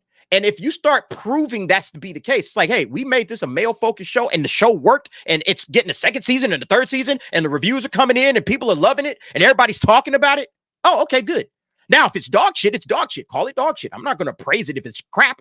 But if it's good, then maybe this sends a message to everybody else out there in Hollywood. Hey, this is the way to go with this stuff. We got to start focusing on the men, all right? Like Chris Gore says, make Marvel male again. We got to make Marvel male again. We got to absolutely focus on who the target demographic is. This stuff, it's amazing that we even have to have these conversations because this stuff ain't rocket science, man. That's what's crazy about it. All right, check it out. We got a couple of super chats we want to get to, and I appreciate you guys for hanging out with me. We got 64 in the live, so I appreciate all of you being here. Let's check it out. We got Venger. What's up, Venger? 10. What is that? Pounds, right? It's pounds. I never get these symbols right. The new Nosferatu movie has a good cast. Bill Skarsgård as Count Orlok, Willem Dafoe, Nicholas Hoult, Anya Taylor-Joy, Lily Rose Depp, Aaron Taylor-Johnson, and others, directed by Robert Eggers. Yeah, man. I saw that cast. Look, I like Robert Eggers, all right? But some of his shit is weird. Some of Robert Eggers shit is weird. That's just how I see it, man. I love him, though, man. The Witch, love The Witch, okay? The Lighthouse, I like The Lighthouse, although it was weird. But what was the last one he did? Was it The Northman with that Viking? Look, man, I liked it, okay? I liked it. But, boy, man, that was like borderline, like, what the hell am I watching, And I like it because it's different and it's not what I'm used to. And I'm intrigued by his storytelling style. His visuals are awesome. So Robert Eggers, look, Venger, I like him, but he can be a little off. And I don't think he's for everybody. Okay. He's not for everybody for sure, but I'm interested in it. This cast is dope. The one thing you said that is absolutely 1000%. This cast is incredible. You got Bill Skarsgård, Willem Dafoe. It seems like he's in every Robert Eggers thing anyway. Nicholas Hoult, great actor. Anya Taylor-Joy, obviously. Lily Rose Depp, Aaron Taylor-Johnson. Yeah, this is going to be nice, man. This is going to be nice. I'm looking forward to seeing this. Robert Eggers and Ari Aster are like my weirdo film auteurs, if you will, that I actually like, And a lot of people ain't rocking with him, like a lot of people don't like Ari Aster. I like Ari Aster. I've liked everything he's done. Ari Aster is a madman. That dude is off the hook, but I mean, his stuff is good. You can't deny it, man. His stuff is good. Thank you for the super chat. Appreciate that. Then we got Rafa Balde. I want to believe, what is that? 5? I think that is euros. I want to believe that they're starting to learn some lessons, but I don't know, man. We're going to have to take it with a grain of salt. Rafa, I'm 1000% with you, brother. 1000% with you. Because look, we've been burned before, haven't we? We've been burned before. We have absolutely been burned before when it comes to these cats.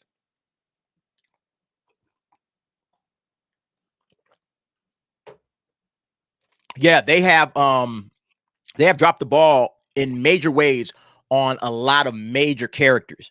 Great characters that we love, and it's like, how did y'all screw this up? It's the same thing going back to Blade. How the hell do you screw Blade up? Blade is an easy one to get right. This is an easy one. If you can't get Blade, you sure as hell ain't gonna get the Fantastic Four.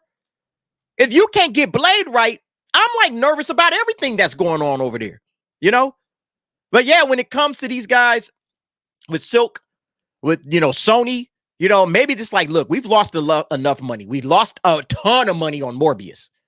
And now we're about to lose some more money on Madam Web, even being budget conscious. They only spent like $80 million on that movie, and they're going to lose their ass on it. Best believe that. Because I think in order for them to break even, they would have to get to $200 million worldwide. I don't think there's any chance in hell they're going to get to $200 million worldwide. I don't think there's any chance in the world. So if at some point in time, you have to figure they're going to learn something from this, right? They can't just keep losing money forever, can they? I just don't think that's possible. So, let's hope. Let's pray that these guys have figured it out, but yeah, I'm with you, Rafa Balde. We got to take it with a grain of salt. That's real talk. All right. Thank you for the super chat. We'll appreciate that. Let's see what else you guys talking about here. Yeah, like Chris Gore said, stop trying to transition boy brands into girl brands. 100%. You know, it's like, why would you do that? You know, like, would you try to turn Barbie into a boys brand?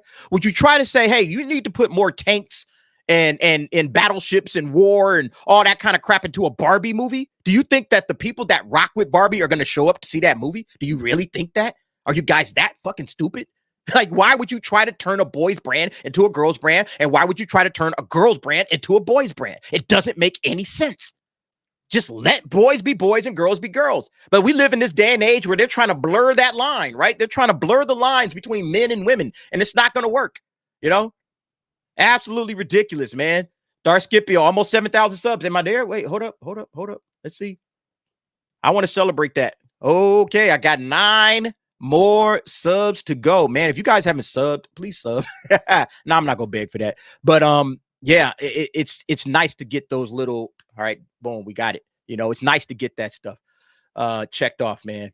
So yeah, I appreciate every last one of you guys being here, sharing those videos out, liking all the videos, you know, chatting with me on a Saturday night. Every last one of you guys, I do appreciate you 1000%. Anya Taylor-Joy and Nicholas Holt were awesome in the menu. Absolutely best scar, man. I love that. I love that movie. I've seen that movie. Like, I watched that movie. I didn't see it in theaters. I ended up watching it later, but I've probably seen it like 5 times since then. It's a great movie, man. It's a fun movie. I love it. Let's see here. Parker, man. Parker be keeping me on my toes. The one before last, previous comment. Parker, you got me scrolling through this whole thing. Parker, man, let me just say, bro, I appreciate you because I don't count I don't count Multiverse of Madness on Raimi's resume. Yeah, you know, you kind of don't want to, but he did it. You know, I get you. You don't want to, but he did it. But you know, it is what it is, man. Hey, they can't be 100% all the time. Sometimes you make a bad movie.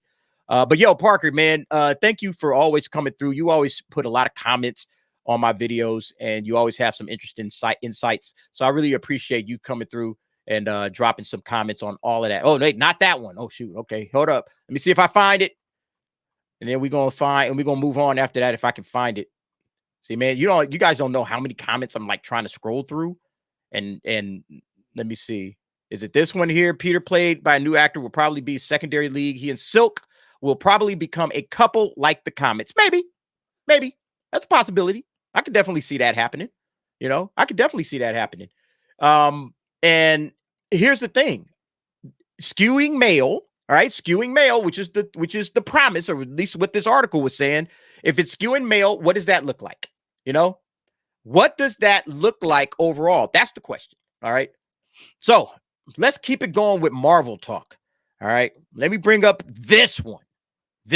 Everybody right now is really interested in what's happening here. Give me a second. All right, here we go. Fantastic Four. And I said we would get to that. All right, I said we would discuss this Fantastic Four. And we got the cast. And everybody's been discussing it. Everybody's been looking at this. Apparently, it's going to take place in the 60s, you know, so that's another thing that we are being clued in on. The Fantastic Four, Marvel Studios officially announced the cast with a first poster and a new logo. So, what do we think about the cast? What do I think about the cast? Okay, let me tell you what I think about this cast. It's a nothing burger. This cast is a giant nothing burger. And that's not to say that the actors are bad actors, or then the one actress, all right, obviously Vanessa Kirby, okay? That's not to say anything about them, all right? These are all good actors. I even like Pedro Pascal, okay? Here's who we got, all right? We got Pedro Pascal as Reed Richards, a.k.a. Mr. Fantastic. Vanessa Kirby as Sue Storm, a.k.a. Visible Woman. And then Joseph Quinn is playing the Human Torch. And then Ebon Moss-Backrack is going to be Ben Grimm, a.k.a. The Thing. So that's your cast. It's a nothing burger. Nobody cares about this. I don't care about this.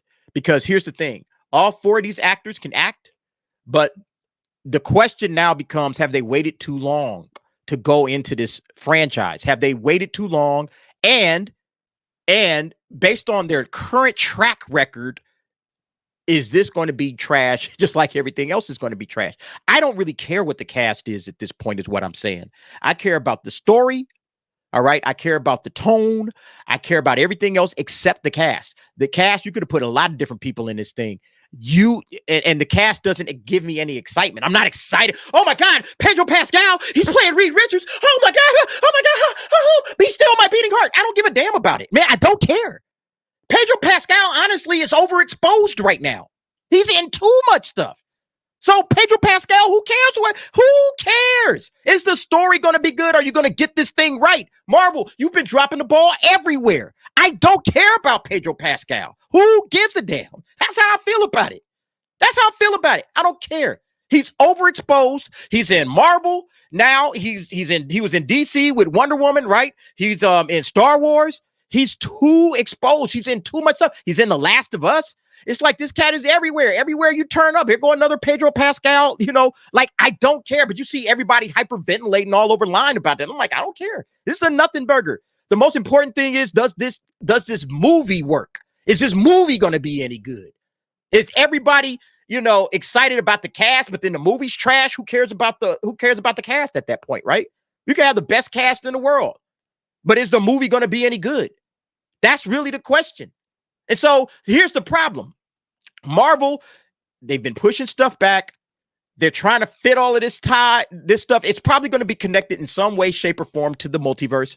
So these guys are probably it's going to take place in the 60s, and it's going to leapfrog into current times through the multiverse. That's my prediction. I don't know if that's true or not, but that's what I'm expecting anyway. Because how do you continue them to going forward? You got to connect them to the MCU somehow. So yeah, there were some, Earth, 616 or some other Earth. Fantastic Four was the heroes of that Earth. They're going to leapfrog into the current universe. I don't know if our universe is 616. It doesn't matter. Okay, they're going to leapfrog into the current MCU universe, and then they're going to time travel. It's just going to be a whole thing, and that's how it's going to go down. Okay, that's probably going to be at the end of Fantastic Four. That's what they're planning, and then they pop up in Secret Wars. Now, that's my prediction. I just think that right now, when it comes to the Marvel Cinematic Universe, this is bells and whistles. This is shiny toys, jangling keys, right? That's what we talk about. This is just jangling keys. Look who we got. And it's like, okay, is the movie going to be good? I don't know. I don't have any confidence in that the movie will be good, because the way you guys have been going lately, all your movies have been trash. All your shows have been trash. So, I mean, why would I care? I mean, that's just me being real, So yeah, everybody can hyperventilate and celebrate this all they want to, and we got Herbie the robot in there. Aren't you excited? No. Give me a good movie. Give me a good movie. And then on top of that, they're trying to give us more stuff, right? They're saying, Pedro Pascal just proved he's nerdy enough to play Reed Richards. I don't understand that line. Like, what does that mean? He's nerdy enough to play Reed Richards. Yeah, Reed Richards is a nerd. Okay. But they're saying, well, because he did this, and I think this might not be the thing here. Yeah, he has a script method. Okay. A weird method of how he reads his script. Can I click on this? Is it? This is it. Oh, wait, hold on. I know you can't hear. Let me hit pause. All right, hold on. Shoot, I messed that up. I gotta learn how to set this stuff up from the very beginning, and then it won't be a problem. That's part of being a professional, folks. Hey, DA, why do you always have to screw this thing up? Why do you always screw this up, DA? Yeah, I don't know, man. It's how it is. All right, so here it is. Let me turn the volume on, share. All right, so this is basically what popped off on this SAG Foundation. So it's Pedro Pascal, Billy Crudup, Matthew McFadden, and Kieran Culkin, and they're all discussing, like, being actors and whatnot. So basically, we get this little situation where Pedro Pascal is showing his method of how he learns his lines. So listen to this. And the good ones, What's charting my faces? Show me, please. Well, like number one might be this. That's what I do. Number two. That's it. That's the end of that one. That's what I do. That's what I do. And then I got this gesture. I got this gesture. I got some of that. I got, man. Oh, this thing is way too long. Wait, hold up. Where's the part at? This thing is way too long. It's an hour. I just realized that. Hold on a second. Let me see if I can find the actual moment where he was talking about it.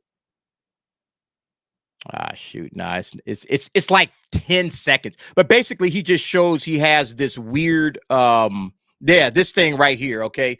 He has this like little method of how he learns his lines. This is basically what he does. I wonder if I saw it on X. That's how I learned about it. Let me see if I can find it real quick. As I saw it on X, and I was like, oh, okay, so this guy has a weirdo method of learning his lines. I think, is this it? Yeah, this is it. Let me bring this over real quick. And then let me share that tab. Yeah, he has this like weird method of how he learns his lines. And it's like, oh, I guess that makes him a nerd now. You know, it's like, okay, hold up. Let me stop the sharing. And then let me present that. Boom. It's this one. Share. All right. So yeah, listen to this. I bet I could find and show you like the psychotic example, this physical example that I have now that I have to do to learn my lines. Look, what do you got there, Pedro? So this is this like psycho first letter of every gibberish. Oh, I use that you do next to the actual text. Yeah, like, well, no, like I bet I could find and show you. So that's it. That's what makes Pedro Pascal like a super nerd now, I guess. You know, that's what they qualify it as. Now he's a super nerd and he can play Pedro, or he could play Reed Richards. Like, yeah, okay. I mean, to me, it's like Pedro Pascal is just a good actor. He's a good actor. I'm not going to take anything away from his acting ability, you know, but it is what it is, you know. He's just an actor, and, you know, that's not necessarily like, oh, man, look at him. He's super nerdy because he makes a little chart to learn his lines. Woo, you know, it's like, nah. Again, he's a good actor. I'm not going to take anything away from him. Is he going to be a good Reed Richards? I don't know. All right, but here we go. It says here that Galactus and Silver Surfer are going to be the lead roles, the main villains. All right. And then Dr. Doom is probably going to be for later. So they're already messing this thing up by not putting Dr. Doom in there. Although they're saying that, yeah, there's still room for Doom, but they're talking Galactus and they're talking Silver Surfer right off the bat.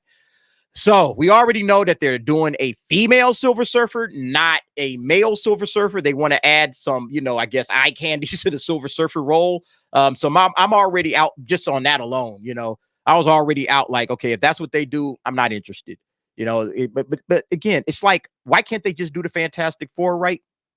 I don't know if they can.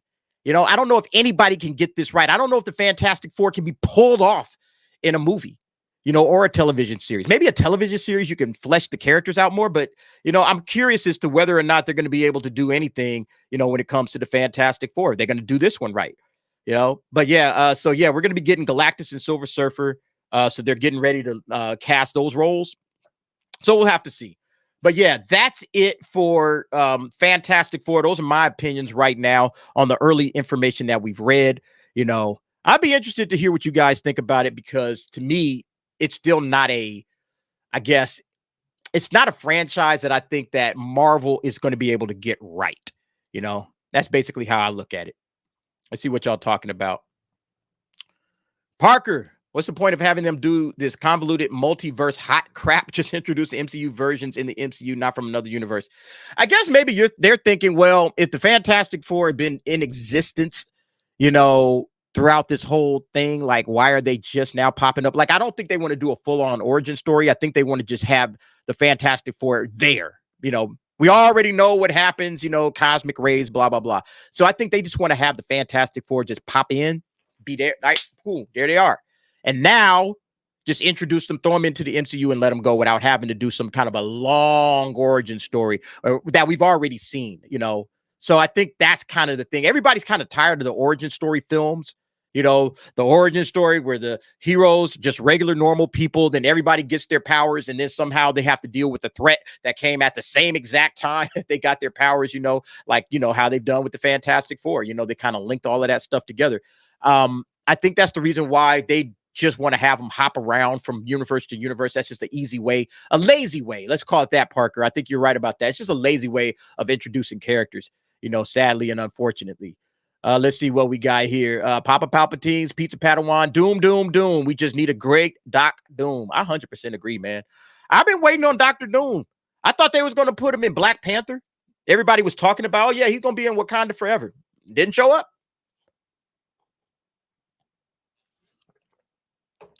Didn't show up.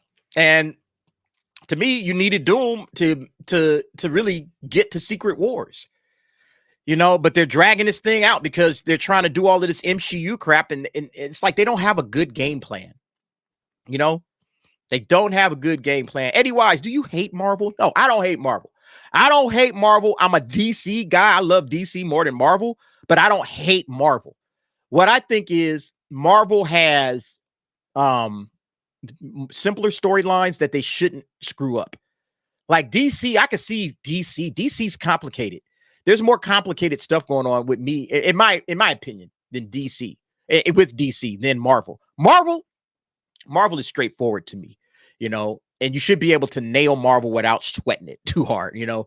So the fact that they're screwing this up right now with Marvel, it just, to me, it's like you guys don't know what you're doing, you know. Chris Bowles, the only thing about a female Silver Surfer is that they won't be able to hide her tits and ass. The male gaze will not be averted, yeah, unless they make her like a Lizzo Silver Surfer. Hey, don't hold it. Don't, hey, don't think they won't, man. Don't think they won't. Yeah, Avengers, you're right about the fact that people are tired of origin story films, DA. That's why Snyder fans like myself are aiming to restore the Snyderverse. Look, I would love to see the Snyderverse, you know, get finished up. I really what I wanted was Man of Steel 2 and 3. Just let Henry Cavill finish up his trilogy, and then we're done. Okay. I think Zack Snyder probably wanted to do other stuff anyway. But that's what I really wanted, you know, and unfortunately, we're not going to get that, you know. Why you got to do that now? I can't see a fat Lizzo Silver Surfer, man.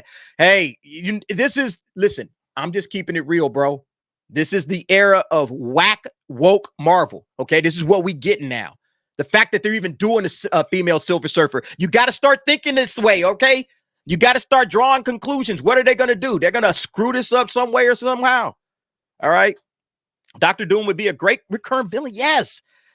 Doom is smart, has superpowers and resources. That makes him a hard character to write as well. Well, yeah, that's the issue, because you can't write a character that's smarter than yourself. And a lot of these writers, you know, at Marvel are idiots.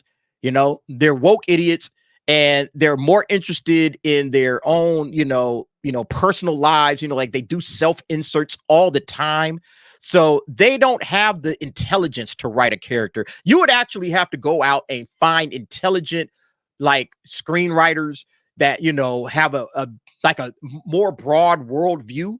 You know, you would have to get somebody like a Tony Gilroy, like how Tony Gilroy took Andor, you know. And, you know, it's like, oh, Star Wars. Yeah, but you know what? Let's really dive into all of the histories of the various revolutions that have come about in the world. You would need to have a writer that understands that on a different level than what these cats understand. See, what they do is they hire woke activists. And then what do the woke activists do? They do the self-inserts. They just talk about the stuff that's important to them. That's why She-Hulk was trash. Even though She-Hulk is a great character, the show was trash because they hired Jessica Gao to do it. And Jessica Gao's like, well, I don't know how to write a court procedural drama. I don't know how to write that. So I'm just going to write Sex in the City. Woohoo! That's what she decided to do, right? Because she don't have the intelligence to write what the story demanded. And so you end up making crap. And so that's what it is. You need to find writers that understand Dr. Doom. His level of intelligence is all the way up. It's probably going to be greater than, I would say, 95% of Hollywood writers. A lot of cats ain't going to be able to pull off Dr. Doom, even if they, you know, aren't woke. You know, they just like, you know, I don't really understand the intelligence of this guy is super high. Look what happened with Thrawn. Look what happened with Thrawn once he got over to, you know, Star Wars. You know, with Rebels and then with Ahsoka. Look at how they neutered that character. Go back and read Timothy Zahn's books. They needed Timothy Zahn to write Thrawn. And hey, man, Tim, shape us up some nice Thrawn storylines that we could take, because, you know, we're not smart enough to write this. I mean, that's just the reality of the situation. They're not smart enough to write these characters. And so, yeah, that's the problem. You're absolutely right, Papa Palpatine. They're not smart enough to write the characters that they need to write that fans would absolutely be like, oh, man, this is intriguing. I love this character. This villain is great. Yeah, they're not smart enough to write that guy. So no, they're not going to ever do it right. That's just the bottom line with it. Oh, we got a super chat here.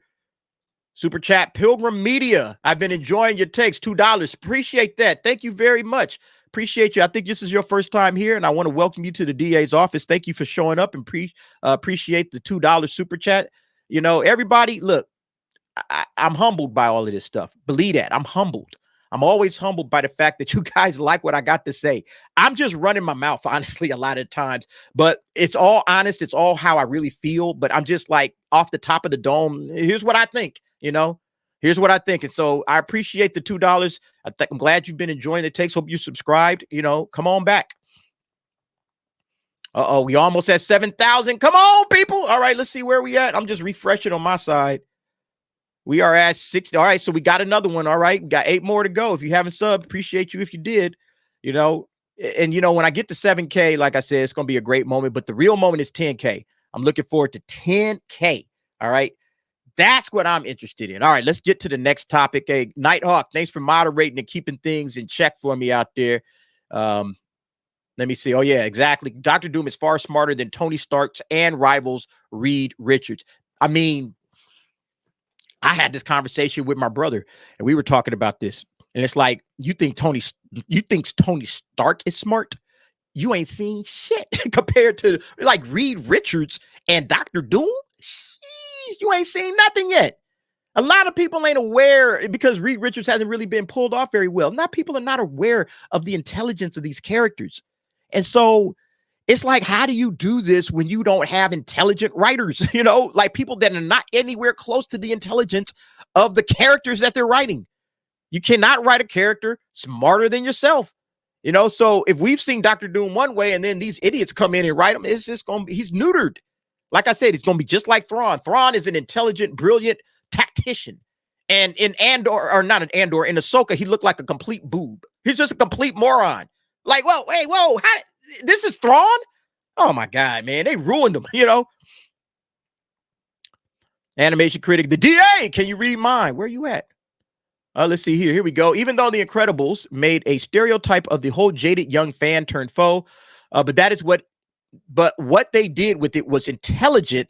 He axed off heroes with bigger, smarter droids just to get to Mr. Incredible. There's ways to do it. Yes, 100%. There's ways to take, there's ways to make good, strong villains that may not necessarily be smart, but they use like their little, craftiness or whatever. There's ways to write all of these characters, but they don't have the intelligence to write them. That's the issue. I don't think that, again, the people that wrote The Incredibles are smarter and better than half the writers most of the writers actually in the MCU. They're way better. I would rather have them writing it. Was that Brad Bird? Is he the one that wrote The Incredibles?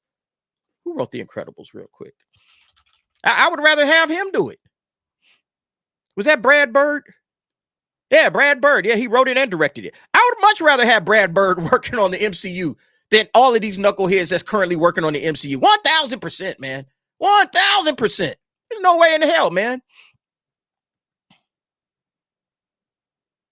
Yeah, exactly. Dr. Reed Richards and Dr. Dune are kind of yin-yang in a way. Yeah. Again, it's a great story if they could get it, if they could do it right. But again, we don't trust the MCU to do anything right anymore. That's just who they are. All right, let's move on to this one. All right, next topic up. I'm going to bring this up. Dune Part 2. All right, so I know that you guys are as eager for this as I am. This is probably the big movie, one of the big movies, the first big one anyway we're going to get for 2024 is Dune Part 2. Because so far, man, the box office has been looking like atrocious box office going on right now. Theaters are like, oh my God, can we please hurry up and get Dune 2 here? So Dune 2 is about 2 weeks away from now.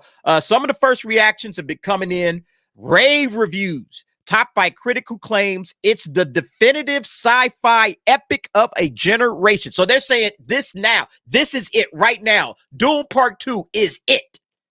It is the definitive sci-fi epic of a generation. I mean, I'm excited to hear that. I'm excited to hear that. Now, how good is this going to be? We'll have to see. I'm hoping that this is true because, man, we desperately need some good movies right now. I don't think I've seen a movie that I've loved so far this year. And I've seen probably about somewhere in the neighborhood of 7 or 8 films thus far. And I mean, I'm just like, is there anything good right now going on? The theaters have got to be hurting, right? So it says, yeah, it's off to a great start with the critics foaming at the mouth in their desperate attempt to describe how awesome it is. This is good news if you're a film fan. If you love film, if you're excited about Dune, if you're excited about, hey, man, it's time to turn a corner on this trash that Hollywood has been giving us over these last few years. Last year, 2023, if you are a film fan, man, that was a rough year, okay? That was a rough year. I mean, it took us almost all the way to the end of the year, and then we get Godzilla -1, and then everybody's like, holy shit, this is the best movie of the year, and this finally gets here. Everything else was okay. We had, what was it? Oppenheimer was okay. I like Mission Impossible. I'm trying to think of what else I liked other than before Godzilla -1 got there. Not a whole lot. Not a whole lot. So, yeah, it's about time we getting back to making some good movies again, Hollywood. And I like the original Dune 1, okay? I see you, Jasper Faye. Shout out, bro. I see you. You hated it, apparently. And I get it. It's not for everybody. It's not for anybody or for everybody. The book is really good. Yeah, I think the book is really, really good. Dune I've only read the first one. I haven't read the whole series. I just read the first book. The first book is awesome. The Dune trilogy can potentially become my favorite trilogy of all time. Hey, a lot of people are saying that this is better than Two Towers. They're saying as far as a follow-up to the original, people are saying this is on Two Towers level. I was like, whoa, okay. If that's how they really feel about it, I'll be interested to see if that's how good it is.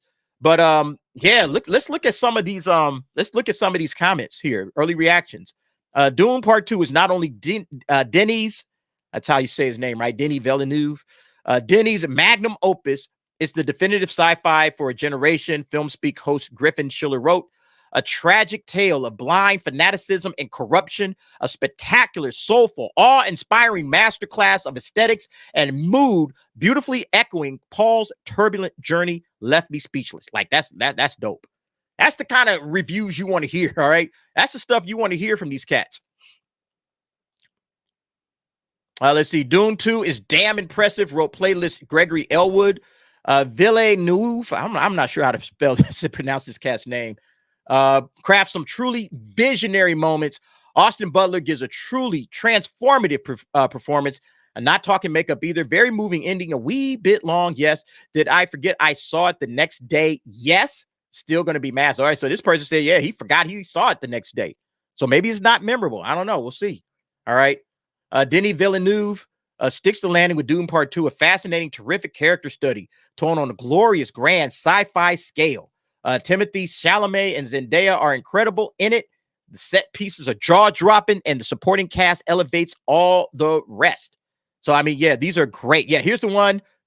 Here's the one that I was reading. All right, this guy, Hoy Tran Bui, called the film a triumph, adding even more immense than the first, but much more intimate. Denis Villeneuve manages to streamline a more alienating second half of the book into a riveting, action-packed epic, Two Towers level mastery of battle sequences. Whoa! Two Towers is like legendary, all right, in terms of like the battle sequences in that. All right. So, I mean, he's sitting up here saying, well, this is that level. This is on par with Two Towers. I mean, they've set a high bar for me. Okay. I'm going in with my expectations all the way up based on this. But I love the first Dune film. I thought it was spectacular. I already got my tickets to watch it. Okay. I'm going to be sitting center row. Okay. Center row right there in the middle at the IMAX. And this thing is already packed out. All right. It's already packed out. So I'll be seeing that Thursday night. I'll definitely have my out of the theater review when it comes to that. Let's see what else we got. Dune 2, Kingdom of the Planet of the Apes, and Monkey Man's are my only 3 movies that I had in mind this year. Beskar Man. Yeah. Those are on my list as well. I'm still thinking that Deadpool is going to get the job done. I'm still thinking that Deadpool is going to be good. And I'm thinking also, excuse me, 1 second. I'm thinking that Beetlejuice. I'm honestly looking forward to Beetlejuice too. I mean, you know, call me an 80s guy, a Gen Xer, whatever, but yo, I think it's gonna be dope. It looks like that the creatives, Tim Burton and Michael Keaton, the way they've been talking about it, it's like, yo, man, it's like we're back in the 80s making this thing. You know, they've been so enthusiastic about the process of making the movie. And then, of course, it has great actors in it. I'm looking forward to it. You know, I think Beetlejuice 2 is going to be good. But yeah, I'm right there with you on the Kingdom of the Planet of the Apes and Dune 2 and Monkey Man. Definitely on my list for this year. This guy said, blown away by Dune Part 2. Found it even more immersive, tactile, and emotional than Part 1. The clarity, heft, and scale of the action staggering. For me, the whole occupies a rarefied space alongside the Lord of the Rings as the definitive version of a seminal text. Okay. So another Lord of the Rings reference here. You know, we've already heard him say the Two Towers blows it away, or at least on that same level, blows away the action. Okay. You know, the bar is up for me now. They've set the bar, you know, so they gotta meet it. You know, I'll be interested to see if that happens, but you know, like this has been such a struggle, man. This entire year has just been an absolute struggle for not only for us as fans, but for the theaters, man. It's like they're not making any money right now in the box office. Nobody is going to check on these movies, you know. Oh, we got a super chat right here. Papa Palpatine's Pizza Padawan. DA, thanks for taking bullets. Dude 2 should be good. Review it. Trust me, man. I appreciate you thanking me for that. And thank you for the $5 super chat. Yeah, man. I had to handle some bullets in that one, man. That was rough. Going to watch that Madam Web. Like I said, I had to find something to keep me awake. I was just scurrying off. You know what I should have did, man? I should have recorded myself wandering all over the theater, sitting in different seats, because that's what I was doing. It was like I'm in here by myself. I thought that I was going to go and it's going to be like, all right, it'll be like 5 or 6 other people in here at least, you know, or maybe, you know, a couple of couples, because it was Valentine's. I was like, there's a few couples in here, something. Nope, nothing. Okay. Nothing. And I couldn't get anybody to come with me to this movie. So I'm like, all right, I'm just going to rock it by myself. And I don't have a problem doing that. But then I'm like, damn, I'm the only person in this bitch. This is fucking crazy, man. I have never been in a movie theater where I was the only person in the movie theater. That was a first for me. That was the first time I've ever experienced that. I don't know if anybody has ever experienced being the only person in a movie that literally just dropped that night, that it dropped that night. And I was the only person in there. Whoo. I've never experienced that before. It was so surreal. Just to be getting up, walking around the theater. Let me sit over here, you know, sit here. I was sitting in the, you know, like the up close seats. I sat up there, watched it for a little bit there. Then I said, all right, let me get up and go back. I sat all the way in the back. I sat in the handicapped seats. Hey, man, these handicapped seats are comfortable, man. You know, I was sitting everywhere, playing with the little, you know, foot raiser and the seat warmer. It had a seat warmer. You know, I saw somebody had said on the picture that I put up, said, man, that theater looked fancy. It's very fancy. It's very fancy, but nobody was in there. I don't know how they could afford it. You know, well, they ain't gonna be able to afford it with Madam Web, man. Then it was crazy. Like when I went to the lobby, you know, when I'm walking into the theater, you know, because I got A-list and they're just scanning, it was like maybe 5 little girls just standing in the front, you know, and they had nothing to do. They had absolutely nothing to do. They were just standing in front, looking at each other, chit-chatting and gossiping and shit. And I was just like, damn, man, they paying y'all for this right now. And there's nobody in this theater. There's like, you know, I think it's like 5 screens in that theater. I don't know if there was people in other stuff, but there was nobody in the lobby. The lobby was empty. So like, that just goes back to show you, like, nobody's going to theaters right now. Nobody's checking out movies right now. I mean, movies are drying up. These theaters are going to be going out of business. They can't keep doing this. They're going to have to figure some stuff out. And actually, I got the thing that they're going to be doing. Papa Palpatine's Pizza Padawan, thank you for that $5. I do appreciate that, man. Oh, wait, no, wrong one. You were hot on the review. Sorry, it sucks so bad, bro. I just got back home, and I was like, what in the hell was this that I just watched? Sony. Y'all should be embarrassed, man. How do y'all put that shit together? Like, you know, you got to sit back and think like, okay, they spent $80 million on this movie. And I don't think they watched that shit. I don't think they watched the movie. Because if I was an executive myself, there's no way I'm letting that movie get put out in the theater. Like, no. Hey, get back over here. Give me that reel. No, we ain't releasing this. This is embarrassing. We can't do this. Hey, bring in the director, get some writers back up in here. Everybody, you're fired. You know, everybody's fired. I'm firing everybody on the spot. And we about to get some other directors in here. We got to fix this. I mean, God, man, that thing is just so bad. I mean, just no redeeming qualities at all. The story is nonsensical. The acting is drab. Whew. I mean, it's just hard to believe, man, that they actually did that. Hard to believe they actually did that. Let me see what we got. Bro, you were harsh on Argyle. Me and my girl liked it. Yo, Argyle had, let me say, Argyle had about a half hour that I was like, okay, I'm liking this, or at least I'm feeling it. I'm on board. Okay, you know, I like Matt Vaughn. He's a good director, good writer. Okay, I'm feeling this so far. And then somewhere in there, that shit just went completely off the damn rails, and I was like, oh, I'm out. Okay, and it was a struggle because it's such a long movie. It probably, I'm gonna tell you the exact moment that I dipped out of Argyle mentally, and I was like, this is just BS now. It was the scene where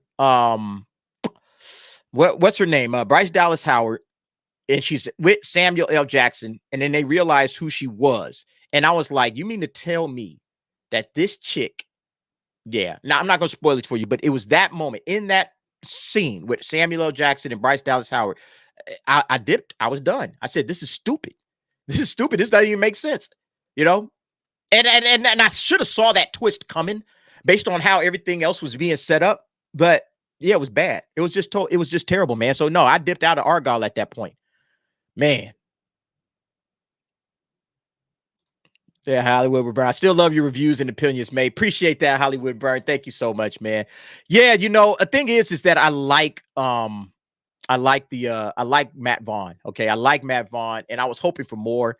And, you know, he just let me down. But, you know, it's not the first time a director has let me down. Won't be the last. But, yeah, let's talk about this real quick. I thought this was hilarious when it comes to Hollywood movie theaters and how these cats plan on making popcorn. Whoa, hold on. DA, can you read mine? Okay, got a couple of cats who want me to read theirs. It's hard to find them. I'm just going to say it's hard to find. I'm looking for Eddie Wise, and I'm looking for Animation Critic. Yeah, keep in mind, I am rolling this solo, so I don't have cats to point stuff out for me. Anton Worlds of Videos, is this one Animation Critic? Just stick Rise and Dawn of the Planet of the Apes. I don't think that's it because you were responding to somebody. You didn't miss that much unless you need that itch scratched. I don't think that's it. Let me see. Let me look for Eddie's. Eddie. Madam Web is way worse than the Marvels. I'm glad I didn't see it because I have no girlfriend. Hey, look, Eddie, your girlfriend would have been pissed if you took her to that. Your girlfriend would have been hot, man. She wouldn't have liked you no more. She would have been like, that's it. We're done. You know, she would have broke up with you. Oh, okay. On HBO Max.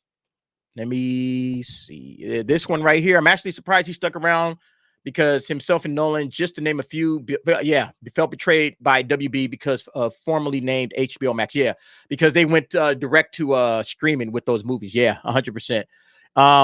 You know what? I think you just have to make it right. You know, at some point in time, you just got to make it right to these guys and say, hey, look, we was in a situation where, you know, we didn't know what we was doing. You know, you make up some BS reason, you know, all right, man. Yeah, we did it, you know, but we back on board now. We promise that everything goes into theaters from here on out. You know, hey, can you come back? I think they're trying to kiss and make up with Chris Nolan right now. You know, Warner Brothers. They're trying to kiss and make up with him because he bolted. He took off. It's like, I'm making nothing else for Warner Brothers. But I think they're trying to, you know, square that up. So we'll see if that happens. But yeah, you know, you can be forgiven for things, you know, if you speak the right way, you know, to some of these cats, it's like, you know, all is forgiven. You know, we realize you guys made a mistake. Try to make it up for us the next time round. All right, let me get to this one, man.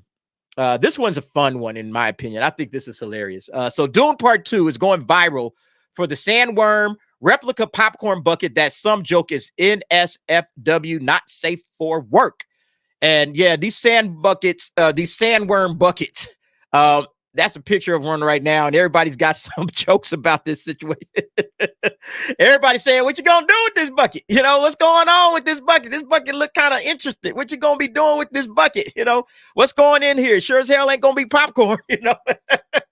I mean, I find it hilarious because it does look a little weird, right? You know, it looks like a sandworm, but it also looks a little bit weird, you know? But yeah, it's interesting because what we're seeing right now is these movie theaters are like, yo, we got a secret revenue weapon, these elaborate popcorn buckets. You know, you can see it right here. This is on Hollywood Reporter. Working with Hollywood studios and vendors, cinemas are buttering up their bottom line by selling popcorn containers that range in price from $25 to $50. So you walk in there and you get some of these little collectible buckets, and some of these joints actually look pretty cool, man. I like this thing. This thing looks kind of like, oh, all right. This was from Fast X. All right. But you get a little popcorn container and, you know, they become collectibles. They become collectibles and people collect this stuff. And then, you know, this might be the way. There's the Dune one again. This might be the way that these theaters can survive, that these theaters can actually make some money. It's like, okay, we can't make money off of the movies like we want to because, damn, nobody's coming in to watch the movies, you know, like we need them to. All these other little smaller movies, nobody's checking them out. But they will come to watch Dune. And if we can sell them a collectible while they're in the theater, we can make some bread off of that too. And so now you're seeing all of these collectible popcorn buckets starting to make it a reappearance. Look at this one. This was from The Rise of Palpatine, all right? They said, yeah, when The Rise of Palpatine came out, they had this R2-D2 popcorn bucket. And I don't know if you guys can see it right here, but it says this sucker is going right now for $2,000, $22 $2,000 on eBay at the moment. I mean, so what ends up happening is people buy these popcorn buckets from the theaters, and then they're like, yo, I'm going to hang on to this bad boy, keep it in the packaging, keep it in the wrapping, you know, don't open it up. Maybe somewhere down the line, these joints is worth money. And so theaters are hip to the game, and they're like, all right, let's go ahead and create a whole lot of, you know, different types of popcorn buckets. You know, let's create some stuff for these guys, you know, for these fans that like to collect stuff. You know, like I'm low key, man. Some of these popcorn buckets absolutely look pretty good. This was the one for Barbie, you know, and you know, they're selling this thing got $35, like $35 for a popcorn bucket, but people are willing to buy it, you know. Now look, this thing right here, I'm gonna tell you right now, this trap popcorn bucket for Ghostbusters, they're gonna bring this out for Ghostbusters Frozen Empire. Do not be surprised if y'all see this joint sitting back here on my shelf somewhere, because I'm seriously thinking about this. I like this popcorn bucket, and I don't normally even eat popcorn when I go to the theaters. When I go to the theaters, it's like super nachos or whatever, or movie nachos from AMC. I get the movie nachos. I sometimes get a hot dog. You know, sometimes I get the pizza, but that's generally what I get. I never get popcorn. I might get popcorn just to get this thing. This looks amazing. This looks absolutely incredible. And yeah, you package this thing up and you sit it on your shelf, or hey, you know what? Hold that, because somebody gonna want it in about 5 years, and they might be willing to pay top shelf for it. Just like this little R2-D2 thing right up here, right? $22, okay? That somebody's willing to pay $2,200 for a little R2 popcorn bucket on eBay? Man. But again, the collectibles is how the theaters are going to get themselves out of this mess, because right now, nobody's making any money. You know, nobody's making any money. Look at this number right here. This is the February box office right now, you guys. All right. So far in 2024, this is what we got for the cumulative gross, $86 million. Now compare that to last year. Last year, the entire month of February was 485 million. The entire month of February in 2023, 485 million. We are halfway through the month. We only got like 12 days left. This is the 17th, right? Yeah. We're halfway through the month and we're at 86. We haven't even hit 100 million. We haven't even hit 100 million. That's where these theaters are at. When I'm telling you guys, this thing is getting bad for these theaters. This is how bad it is right now. Nobody's checking for these movies in the theaters. Argyle It's sitting at $32 million. That's the biggest movie right now. I mean, what is it? What are these theaters going to do? What are these theaters going to do? They got to go to this shit, okay? Say, yeah, man, let's get the popcorn buckets going, because otherwise we're going to have to close up shop. AMC is smart. Let's go ahead and make some popcorn buckets. We'll stay alive. That's why I said, yeah, Avenger, right there with you, bro. I want a ghost trap bucket. I absolutely do. I'm telling you, this thing looks amazing, man. Don't be surprised. Y'all gonna see it sitting back there after Ghostbusters drops. All right, it's dope. This was a Willy Wonka one. I mean, that looks good. You know, you got to figure again. That's what is going to help these guys survive this drought of shitty movies. It's like, man, when something good comes out, yeah, we're gonna have to have a popcorn bucket to go with that. You know, and then look, this is another one that's popping up. Yeah, Ghostbusters is gonna have some cups to drink from. Okay. Ghostbusters Frozen Empire mini puff sipper cups to be available at AMC theaters. So yeah, they're going to have these little mini puff cups, and it looks like they're going to have some Slimer cups too. Like, this is going to be how these cats survive. This is going to be it. This is how they will make it. This is how they will last for this year until maybe next year. Next year is going to be a lot of shit coming out. A whole lot of stuff is coming out in 2025. But how many theaters are going to make it to 2025? You know, before we start getting some good content that, you know, is going to fill them theaters up. And then it looks like Cinemark. I don't know if what is this thing? This is a Slimer popcorn bucket. Although not officially announced, the images were sent to Ghostbusters News earlier this week. Okay. Yeah, so Slimer's going to have him a popcorn bucket at Cinemark. So if you go to Cinemark, you'll be able to pick up one of these, you know. But I like these little cups too. I don't think I'm going to get one, you know. But that trap, yeah, man, that's dope. I'm sorry, man, that's dope. I like the look of that thing. I like the look of that. But yeah, I mean, that's where we are right now when it comes to Hollywood, man. It's because of this right here. This is the reason, okay? $86 million. That ain't shit.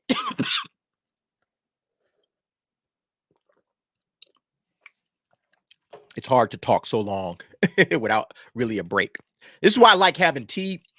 Besides the fact that I just like chatting with him, you know, he alleviates me, you know, gives me a break so I can drink and not break the rhythm of the show or anything like that. But yeah, look, $86 million. And this is as of February 17. All right. So Saturday, obviously, the Saturday numbers haven't been factored in, but this is where we're at with February. And it's just going to get worse. You know, we saw it last month. Let's remember last month, January. Yeah, you see January. All right. January in month, they were down 20% to almost 21%, you know, year to year. So if everything just keeps going down 20% every single month, what does that mean for Hollywood? What does that mean for the theaters? Nobody's making any money. People are checking out of Hollywood. People are dipping out of Hollywood. And you have to start asking the question, why? Why is that?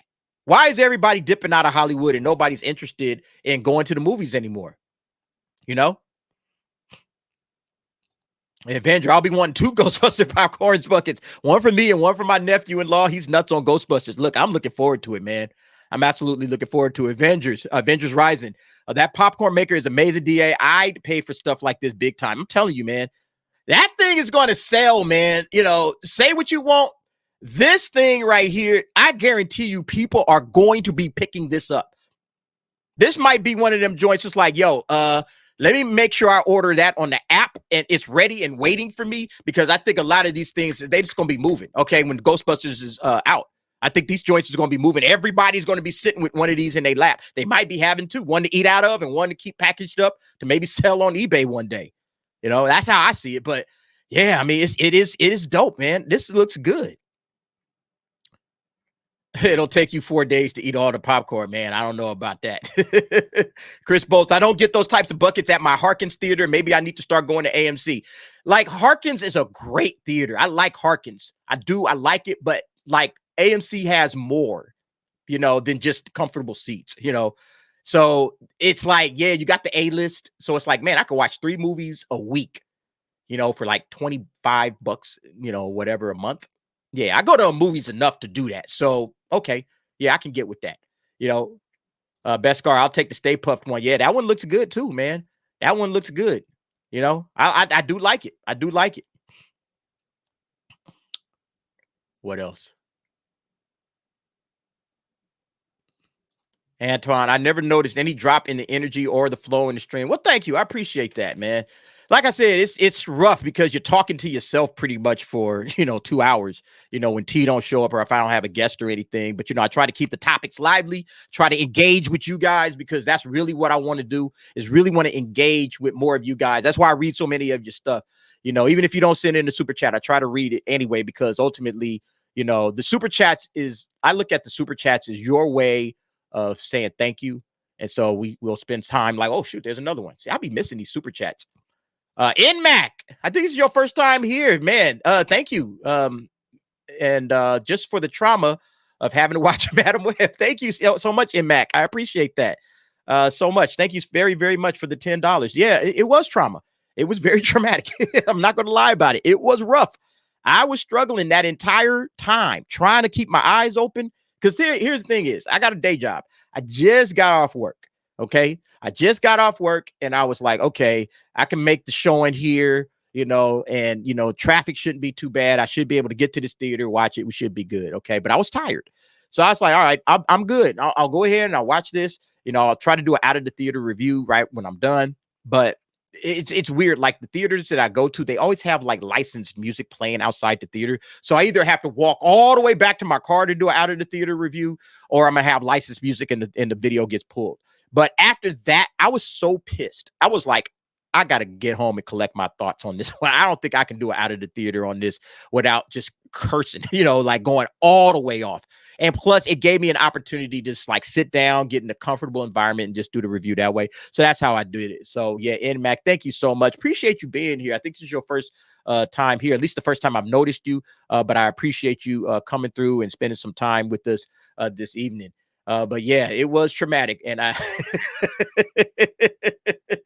yeah, a lot of people just love that review. And it's been like one of the reviews I think people enjoyed the most.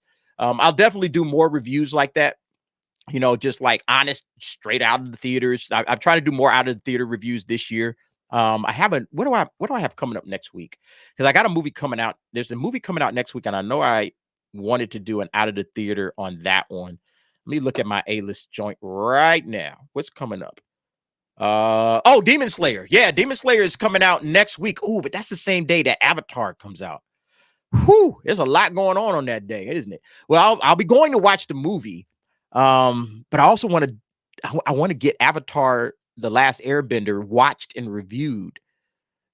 Okay, so yeah, that might be something I'm gonna have to figure out. But nevertheless, we will get to that as well. Yeah, I think I'll definitely do an out of the theater on that joint, for sure. Let's see here. Don Ranger Power. What's up, Don?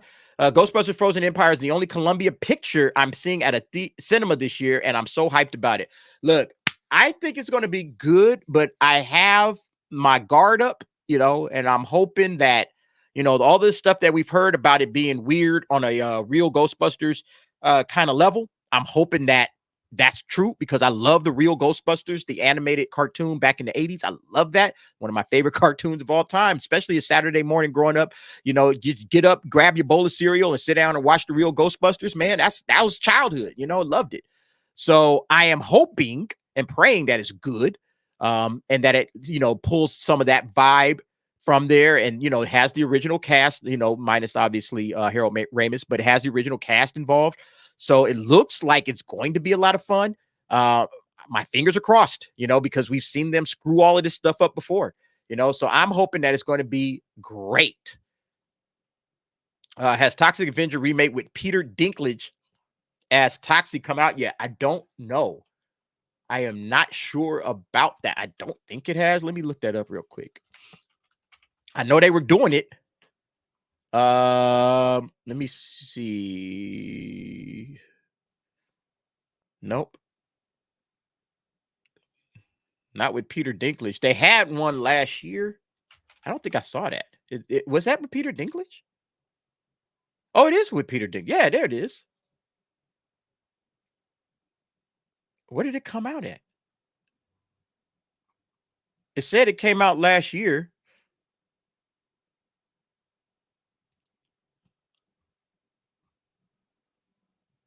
had an opening at Fantastic Fest in September.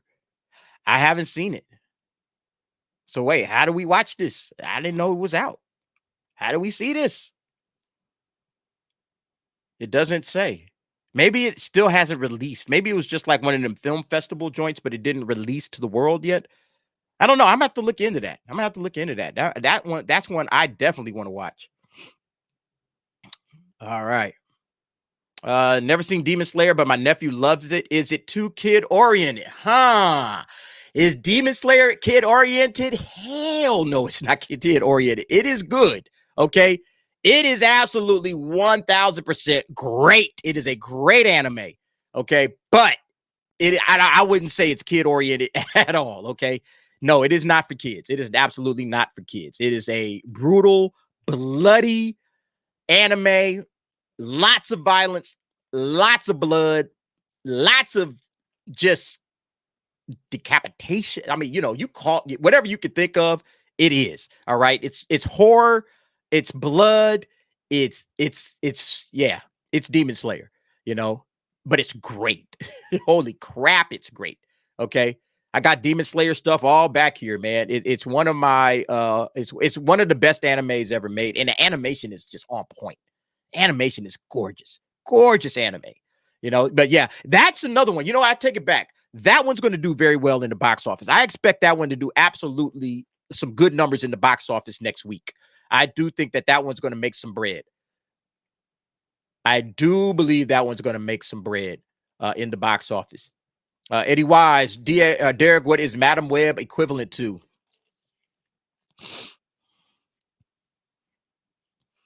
So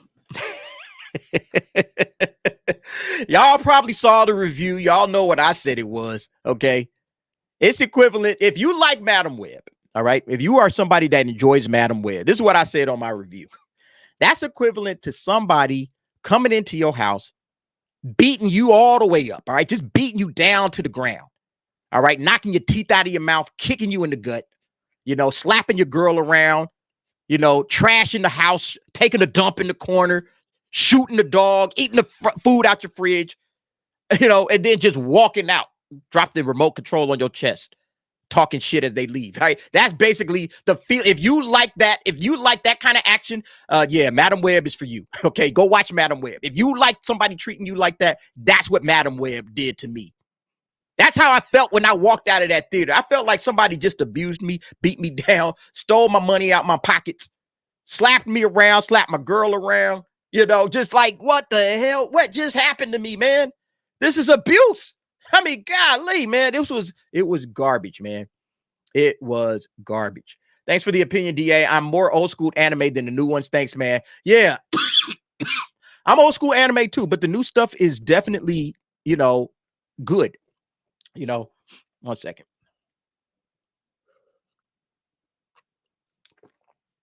Yeah, the new stuff is good. The new stuff is definitely good. I've been working on what I've been watching, man. I have so much stuff that I've been watching lately. Here's the problem with me. I rewatch stuff too much that it takes me a long time to get to new stuff. But I've been rewatching. Let's see. Yeah, I was rewatching Demon Slayer because I have been watching that. I rewatched Yu Yu Hakusho. That was one that I had that I watched back in the day, and now I'm rewatching that. I'm going through Dr. Stone. I haven't finished up Dr. Stone. I'm on season 3 of Dr. Stone. Let me see. Let's see what else. Spy Family. Started checking that out. Spy Family's cool. I don't know if it's for me, but it's good. It's good. Robotech. See, I've been watching Robotech. Robotech as well. That's old school anime, Macross, so I've been watching that. I started watching Speed Racer again. That Wachowski's Speed Racer, it's actually kind of fun.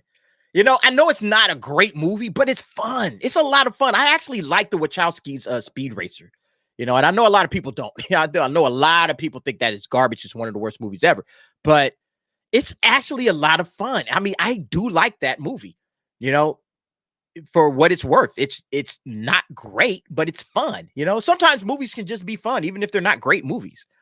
What else have I been watching? But yeah, I've been going through like old anime and just kind of checking it out. Kuroko's basketball. Konosuba. I've been going through that.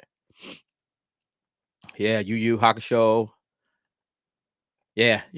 So I've been going through some of the old anime, just kind of remembering stuff. Fairy Tail. I check a Fairy Tail episode out every once in a while. My Hero Academia, obviously, is my favorite anime currently. I'm Robotech and Gundam. Yeah. Robotech is that's old school for me. Okay, Robotech, Battle of the Planets, Voltron. That's my era. That's probably your era too, or maybe that's your era as well. That was my era. Okay, when it came to anime, that's what I grew up on. That's what brought me into the anime space. And then as you go on, you get to Akira and Ghost in the Shell and the movies. But I think right now anime is probably better than it's been. And not to say that anime hasn't been good. It has been good. But I think right now we are at a space where anime is probably the best it's ever been and maybe the best it's going to be, because seeming like it's starting to take a downward slide a little bit. So I think maybe we might have already passed peak anime. I'm not sure, but I'm looking forward to it, man. I'm looking forward to Demon Slayer coming up soon. It should be absolutely great.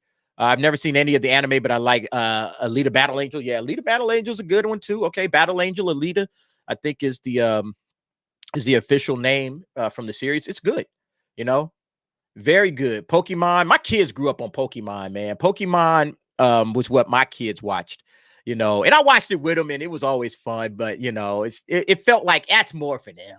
That's more for them. Captain Harlock and Battleship Yamato. Battleship Yamato, Star Blazers, right? Star Blazers.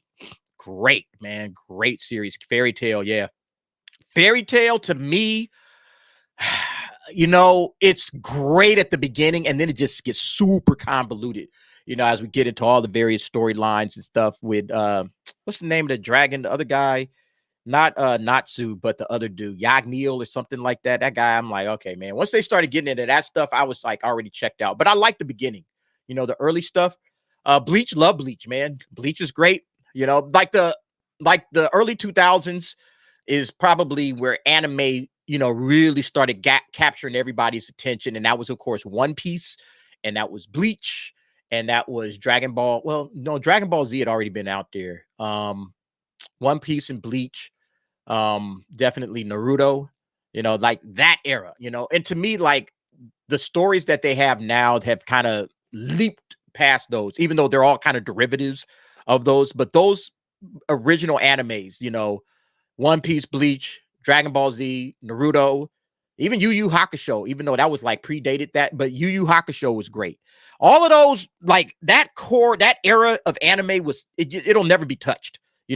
But in terms of those core shows, it'll never be touched. But I think that right now we are in a better like time of anime, if that makes sense, where there's so many good, like everything you watch is like, hey, this is decent. This is good. That wasn't the way back then. It was those and only those, at least for me. But, and then, Cowboy Bebop as well back then.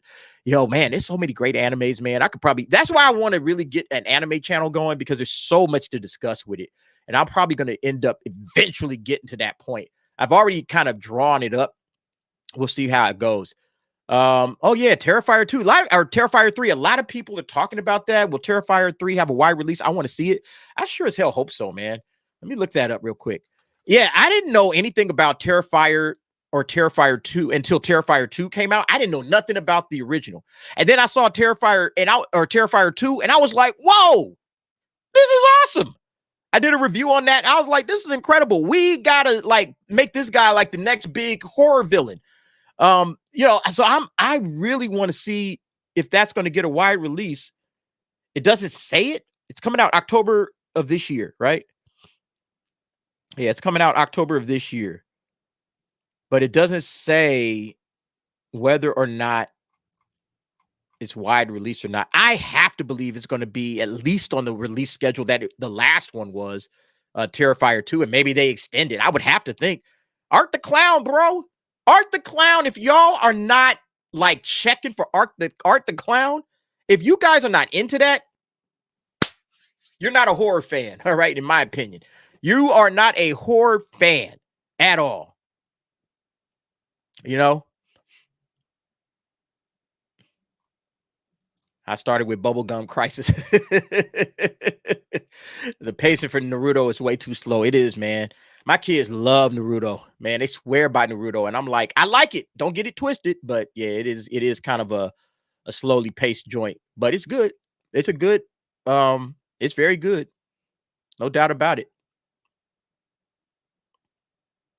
Yeah, but anyway, folks, I got to get to some writing. You know, I got to get to my writing. I promised myself. I'm kind of been going over the 7 o'clock mark. I was supposed to have a hard stop at 7. It's 7:18 my time, so I've been going over, and I just doing this because I want to write, and I plan on writing. I'm gonna get to my writing as soon as I stop here. I got my pot of coffee.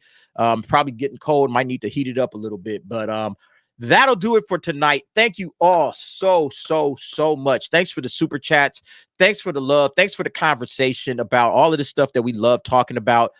And, you know, we're going to see what happens when it comes to, you know, the Marvel Cinematic Universe, Fantastic Four, Blade. You know, I got my reservations. I'm not sure how this stuff is going to do, but, you know, we'll see what happens with that. We'll see what happens with this Silk situation. You know, are they going to go full on male? Are they going to just make this thing, hey, man, we got to just push as much testosterone into this thing as humanly possible? You know, are they going to go in that direction, or are they going to say something? Yeah, you know, let's still throw some girl boss stuff in there. We'll have to see. But yeah, that'll do it for me. I really appreciate you guys coming in, checking me out, hanging out this evening. It's always a pleasure to you know, hang out and talk to you guys. Look for some more videos coming up. Probably tomorrow. I probably won't do any more videos tonight. But probably tomorrow we'll have something up. We'll see what's out there on the menu for us to discuss and break down and chat about. But that'll do it for me. I want to thank all of you guys. Thank you, Nighthawk, for moderating the chat. Appreciate you, brother. And thanks for all the super chats from everybody that dropped some love in for that. I appreciate that. You guys keep an eye out on all the videos that we do. Hey, don't forget our mission, okay? And this is the last thing I'm going to leave you with. Don't forget this thing right here. All right. WDW Pro. All right. The monetized channel. We need to keep this cat in our minds, in our hearts, because, you know, Pro is a really good guy. And he don't deserve whatever's going on right now. If there's an attack on his channel or whatever's happening right now, he don't deserve it. So get out there. If you haven't, let me put this link in this thing again. I'm going to drop this link right here. If you guys missed it, I put this at the beginning of the video. And so if you guys didn't see that, there it is. Jump in there, retweet that sucker, you know, and tag Team YouTube right here. Tag Team YouTube on that, and make sure Team YouTube hears from you. And yeah, we got to keep, you know, we got to keep rocking with it when it comes to Pro. Why did they demonetize? Yeah, we don't know. We don't know. It's very vague right now. You know, they're saying that he may have used some content that he shouldn't have been using, and that his channel was full of it. And I'm like, I don't see that at all, you know? So, yeah, I'm not sure what's going on with that, John J. Skywalker, but that's where we're at with it right now. WDW Pro has been demonetized. So let's see if we can get Team YouTube to reverse that, you know, send them, and be polite. Don't attack them, you know, just send them a message. Hey, something's going on here. Hey, let's make sure that we get this thing cleared up. WDW Pro does a great job with his channel, and, you know, he's one of the good guys. You know, he's one of the good ones, in my opinion.